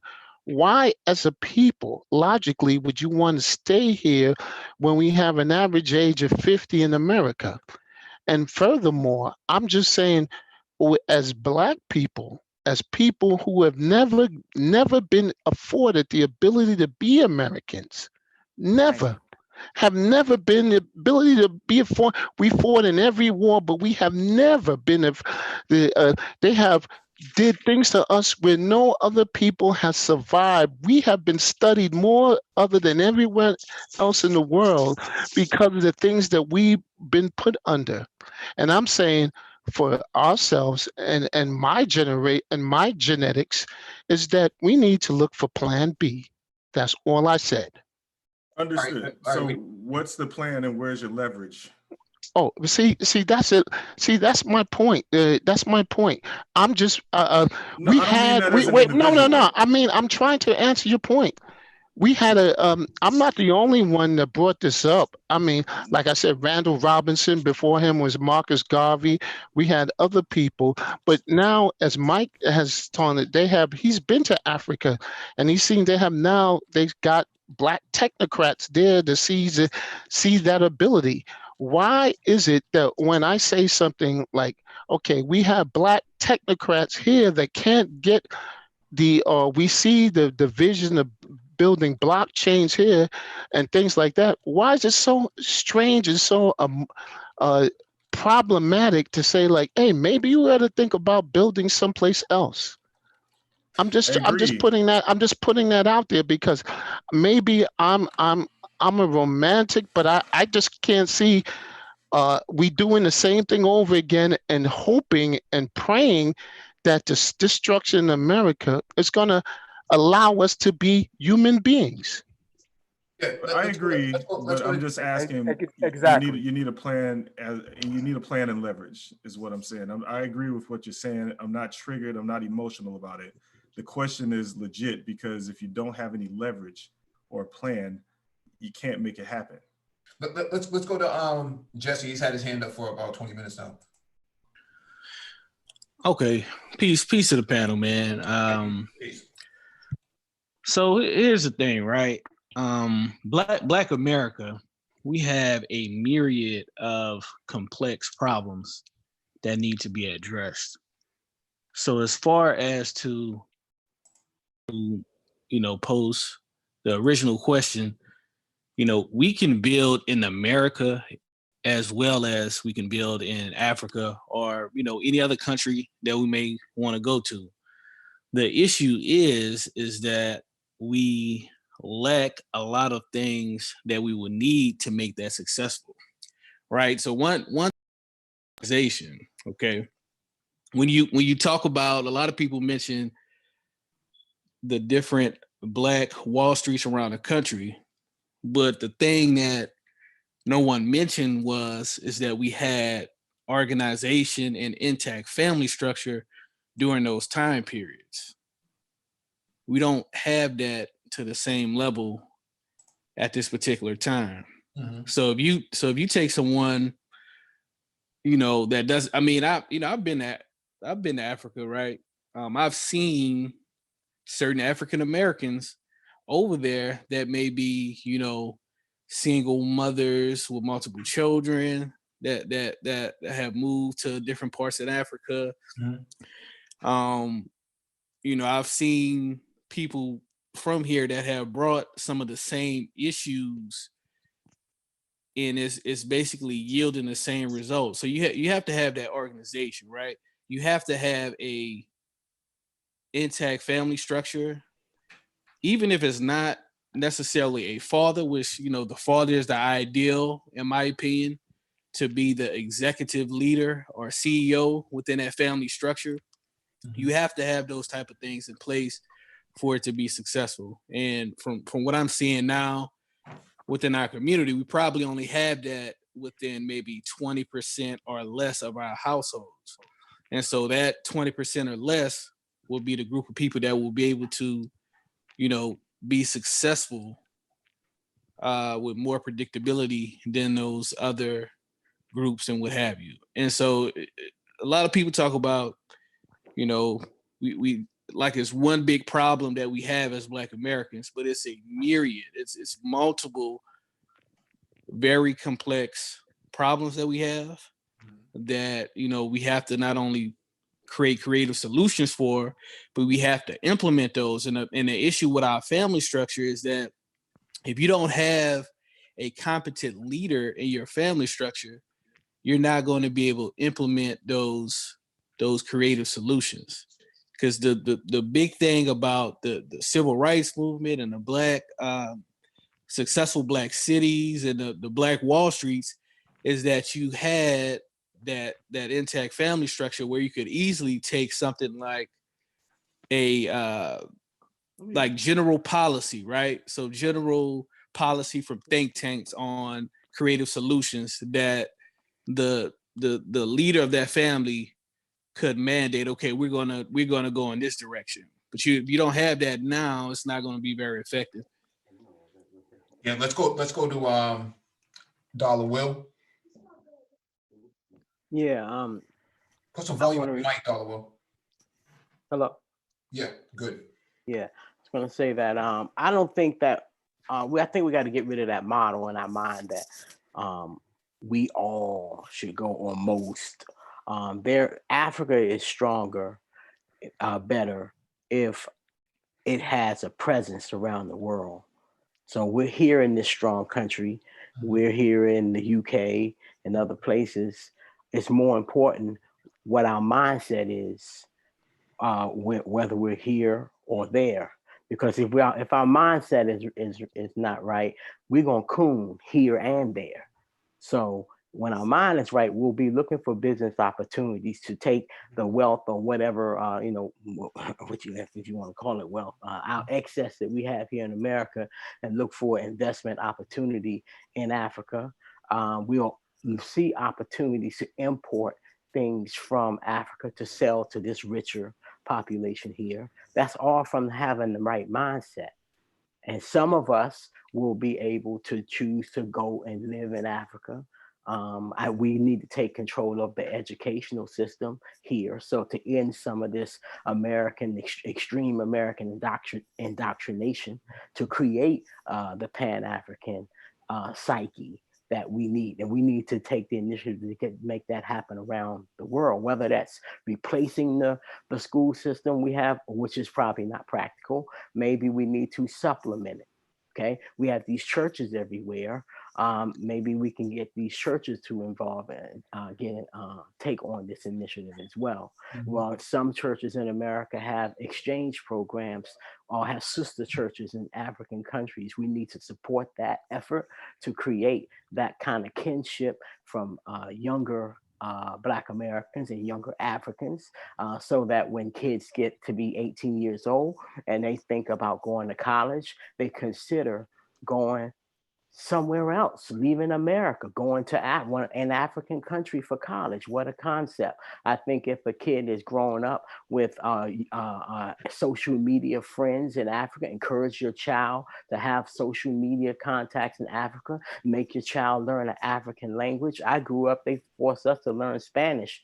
Maybe we can pick an African language as well. Swahili is the official language now of Africa. I'm sorry, say that again. Swahili is the official language of Africa now. Cool. Okay. Yeah. That would be good. So some of it is just time and breaking down cultural barriers and ways for us to act together politically and economically. We just naturally grow out of that. So that's what I think of as a plan. Brother just asked, what's a plan and what's the leverage? There is no that the term leverage doesn't fit in this because nobody's really stopping us. Our acculturation is stopping us, and that's going to take time. All right, let's go to Bromo.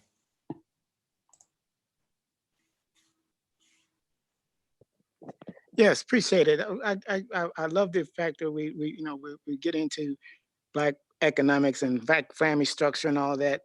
And let me just say from my gauge of everything, we know that the Black family has been compromised and kept weak with this emphasis on the raising the female and lowering the male. This is just a fact from the plantation days.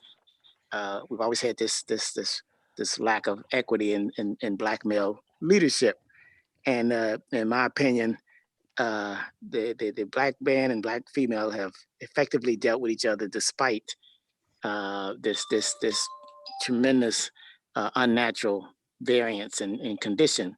But if we have an opportunity to get capital and to apply capital and build our community, we're going to have the rebuilding of family structure. If a man has a tremendous job and opportunity to take care of a family, then he's not going to have a shortage of women that gravitate towards his leadership. It's only when it's the other way around that we really, are compromised. And the African is the real opportunity here. Africa is the real opportunity. I was into the export-import thing with Africa, a couple of decades ago, and the United States dropped the ball. We were trying to do things in Nigeria and Ghana, and ultimately the United States dropped the ball and left Africa vulnerable to the situation today, where China is literally buying up the resources and natural resources of Africa and imposing draconian financial conditions on Africa in order to come over and do some infrastructure development. That should be America, and that should be us at the forefront. We want to talk about the business opportunity. That's the first thing. We can go to Africa. This whole technology transfer thing, we can function there and rebuild those societies in the same manner that the Marshall Plan did. There's a sum about when you invest in lower demolished types of environments, the rate of return increases. You just have more room to grow. This is what brought Europe to the forefront. It's what brought Japan up in such a quick status. We could have a tremendous impact on African economic development if we were the ambassadors or the business ambassadors from America. Again, I'm stressing that I believe that we haven't already made the investment in America. and that we have the opportunity to get the input and get America to provide us with what we need to do this. Someone mentioned the Obama. Yes, Obama became president because of Black America. That was the whole key. That's why they gave us an Obama, because there was just such a tremendous influence from Blacks in America. We learned this way back in a long time ago in advertising. I was, when they brought Blacks into advertising industry, there's been such a discriminatory issue, and the businesses were always saying we can't have Blacks in advertising because our customers aren't like it. Well, marketing research was started coming forward, and it was like, wait a minute, Mr. CEO, the reason that you have a profit is because Blacks buy your product. If Blacks like Cadillacs, they're gonna sell them to a whole lot more, thousands and thousands of people. And that's why we see so much advertising now culturally oriented, because America feeds off Black tastes and Black preferences. That's just a fact. We talk about facts. That's just a business, marketing, economic fact that we have a tremendous influence on this society. So yes, they gave us a political a president that they knew Blacks would support, and millions of Americans. We kind of took Obama as being representing us, when in actuality, he represented millions of Americans. There's a lot of Americans who could identify with Obama, and his Blackness, his biracialness, and his living outside the country and coming here primarily like an immigrant. So we all kind of took possession of it. But the point that I want to emphasize is that the key to him becoming president was they realized that that he would immediately get 90% of the Black support, and that there was a large group of people who were going to go with whatever the Blacks supported. So again, I'm stressing again, we have an influence here. We have an ability to take this influence and monetize it. We have opportunity to take this and make some things happen when we come into the reality of who we are and what we're capable of doing. Thank you. All right, thank you for that. Then we'll go to Ejisa and David Monroe will close out. Perfect Blackness, go ahead. All right, can you hear me? Yes, sir. All right. Look, I know you're going to be closing out here, but look, I can tell you, in my humble opinion, whatever solutions that come for the for Black Americans, it's not going to come from the talent intent. Okay, going all the way back to Du Bois, with all due respect. Okay, Du Bois was not. He was a saboteur of some of different solutions that did not include I don't know, kowtowing to the powers that be, to the white powers that be. And even he in his later in his life, he admitted that he regretted in being a saboteur of Marcus Garvey. So that talent intent thing that has been tried, and we are still living the negative results of that talent intent. So no, I'm sorry. And in terms of just giving, when I say giving any type of reparations or anything like that, look, we didn't ask. Jews weren't. We didn't. That wasn't told to the Jews. That wasn't told to the natives. That wasn't told to the Asians. Every single one of them got it. And then want to know their history about the Jewish community at that time. After World War II. Oh, there was a lot of infighting. And don't think for 1 minute that every single one of them that they were all pure as the wind-driven snow. They had their derelicts, and they all got their money too, and still getting it to this very day. So it seems to me that we're the only group who are being told in advance the crap. Oh, well, you know what? Don't give it to, just only give it to the talented folks. Just give it to the educated. Just give it to those who we believe who are going to handle the money right. Well, I can tell you this. Look, if I can guarantee you that if you can go and get 10 people, 10 drug dealers on the street. I'm not advocating drug dealing, but I guarantee you gonna get 10. You gonna get about 10 drug dealers on the street. You give them a $10 million or $2 million inheritance. Let's see where they would be. I guarantee you, at least most of them would be in some very better business circumstances. So this whole idea that we'll just give it to just the talent intent or just the talented among us, That is absolute bull crap. Is crap. We shouldn't be doing. We shouldn't even be thinking about that. And just to echo, wait, just to echo one thing he said, Jay-Z is one of those guys now. He's a black billionaire. Exactly. He's an exception Former drug dealer. He's an exception. No, but I'm just making the point where they said, because Mike, I'm just trying to emphasize, because I'm tired of people saying, oh, if we give, or it was a good thing when Dave Chappelle did the joke, but it's not true. Most people would buy their land, buy their house, and secure their future. That's what I mean. That's the most important thing that I think that they're acting like with black people are children, and we're not. Exactly. And there's no evidence to even back that assertion up. And all this stuff is anecdotal. It's anecdotal to say that all just give it. If you give all Black Americans the whatever money, whatever that would be, it'd be all back in the hands of white folks within 30 days. There's no goddamn proof for that. That shit is anecdotal. There's no proof. What you mean there's no proof? That's who we are. We're consumers. It's none. Okay, that's just spending. If you get money, you're gonna spend it. No, time out, El Bromo. You gotta let other people. Okay, you gotta let other people talk. I'm just responding to what you said, okay? And I'm gonna shut up and let Elise speak, but you gotta let other people talk, you know? Yeah, no, let El Bromos make his point, and then we'll go to Ijisa, and then we'll go to... The only point I was making was that there's a misinterpretation of what I was saying. We have this in our mind that education is the talent. They put this, and this is one of the reasons why we're dealing with these sisters who are getting this education and thinking that we're inferior. To me, talent means drive, means energy, means wanting to do better, wanting to contribute to upgrade yourself. I'm saying even when I was in prison counseling, the first time I walked into a prison and saw the deep level of intellect that was locked behind bars, I was stunned. You know, we're thinking that these are the dummies and whatever. No, some of those brilliant brothers that I could meet were locked behind bars for 10, 15 years because they couldn't stand the status of the life that they felt was being offered to them outside of those bars. So I just want to please clarify, brother, I'm not talking about an elite like Du Bois had in mind 100 years ago. I'm talking about those of us who are willing, able, and capable of moving forward and uplifting things.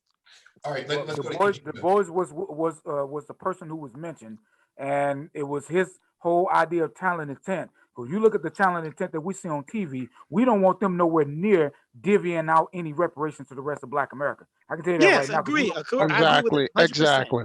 Exactly.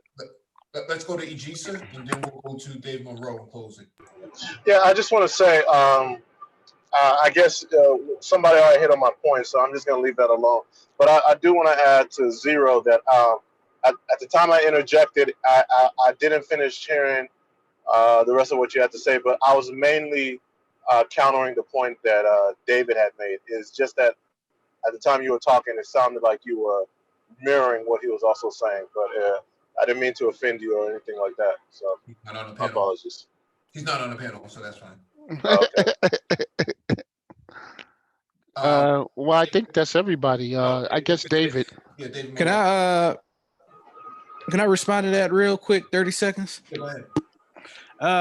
So I don't think that the 90% of Black people should not receive reparations, but I do acknowledge that when you look throughout history, the elite of any group of people normally guide the masses of the people, and that is, you know, for the most part, the purpose of government is to govern the masses of the people, the nation, because it's unrealistic to think that the majority of the people will able to come to a consensus and create this decision. So the fact that we have an elite, all groups of people have an elite, they're needed to direct the masses.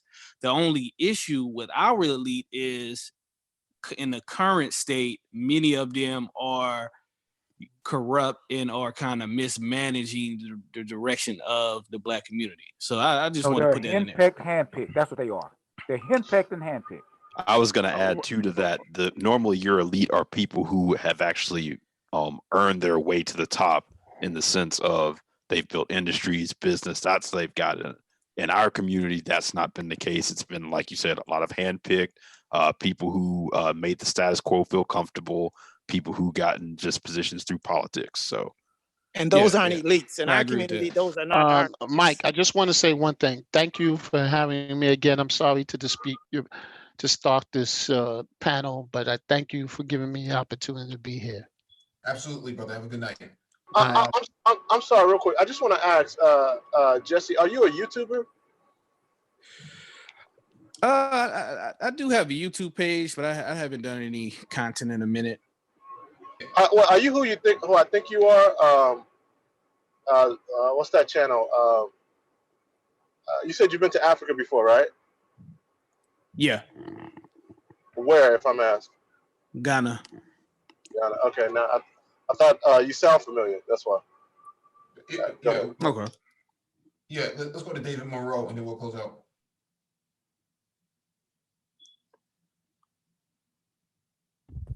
Hey, yeah, thanks for having me up tonight. And I just want to reiterate what I was saying most of the night. Our problems are not behind us. Our problems are ahead of us. And slavery is really not the root cause of, the things that are going wrong in the Black community. That is just my humble opinion.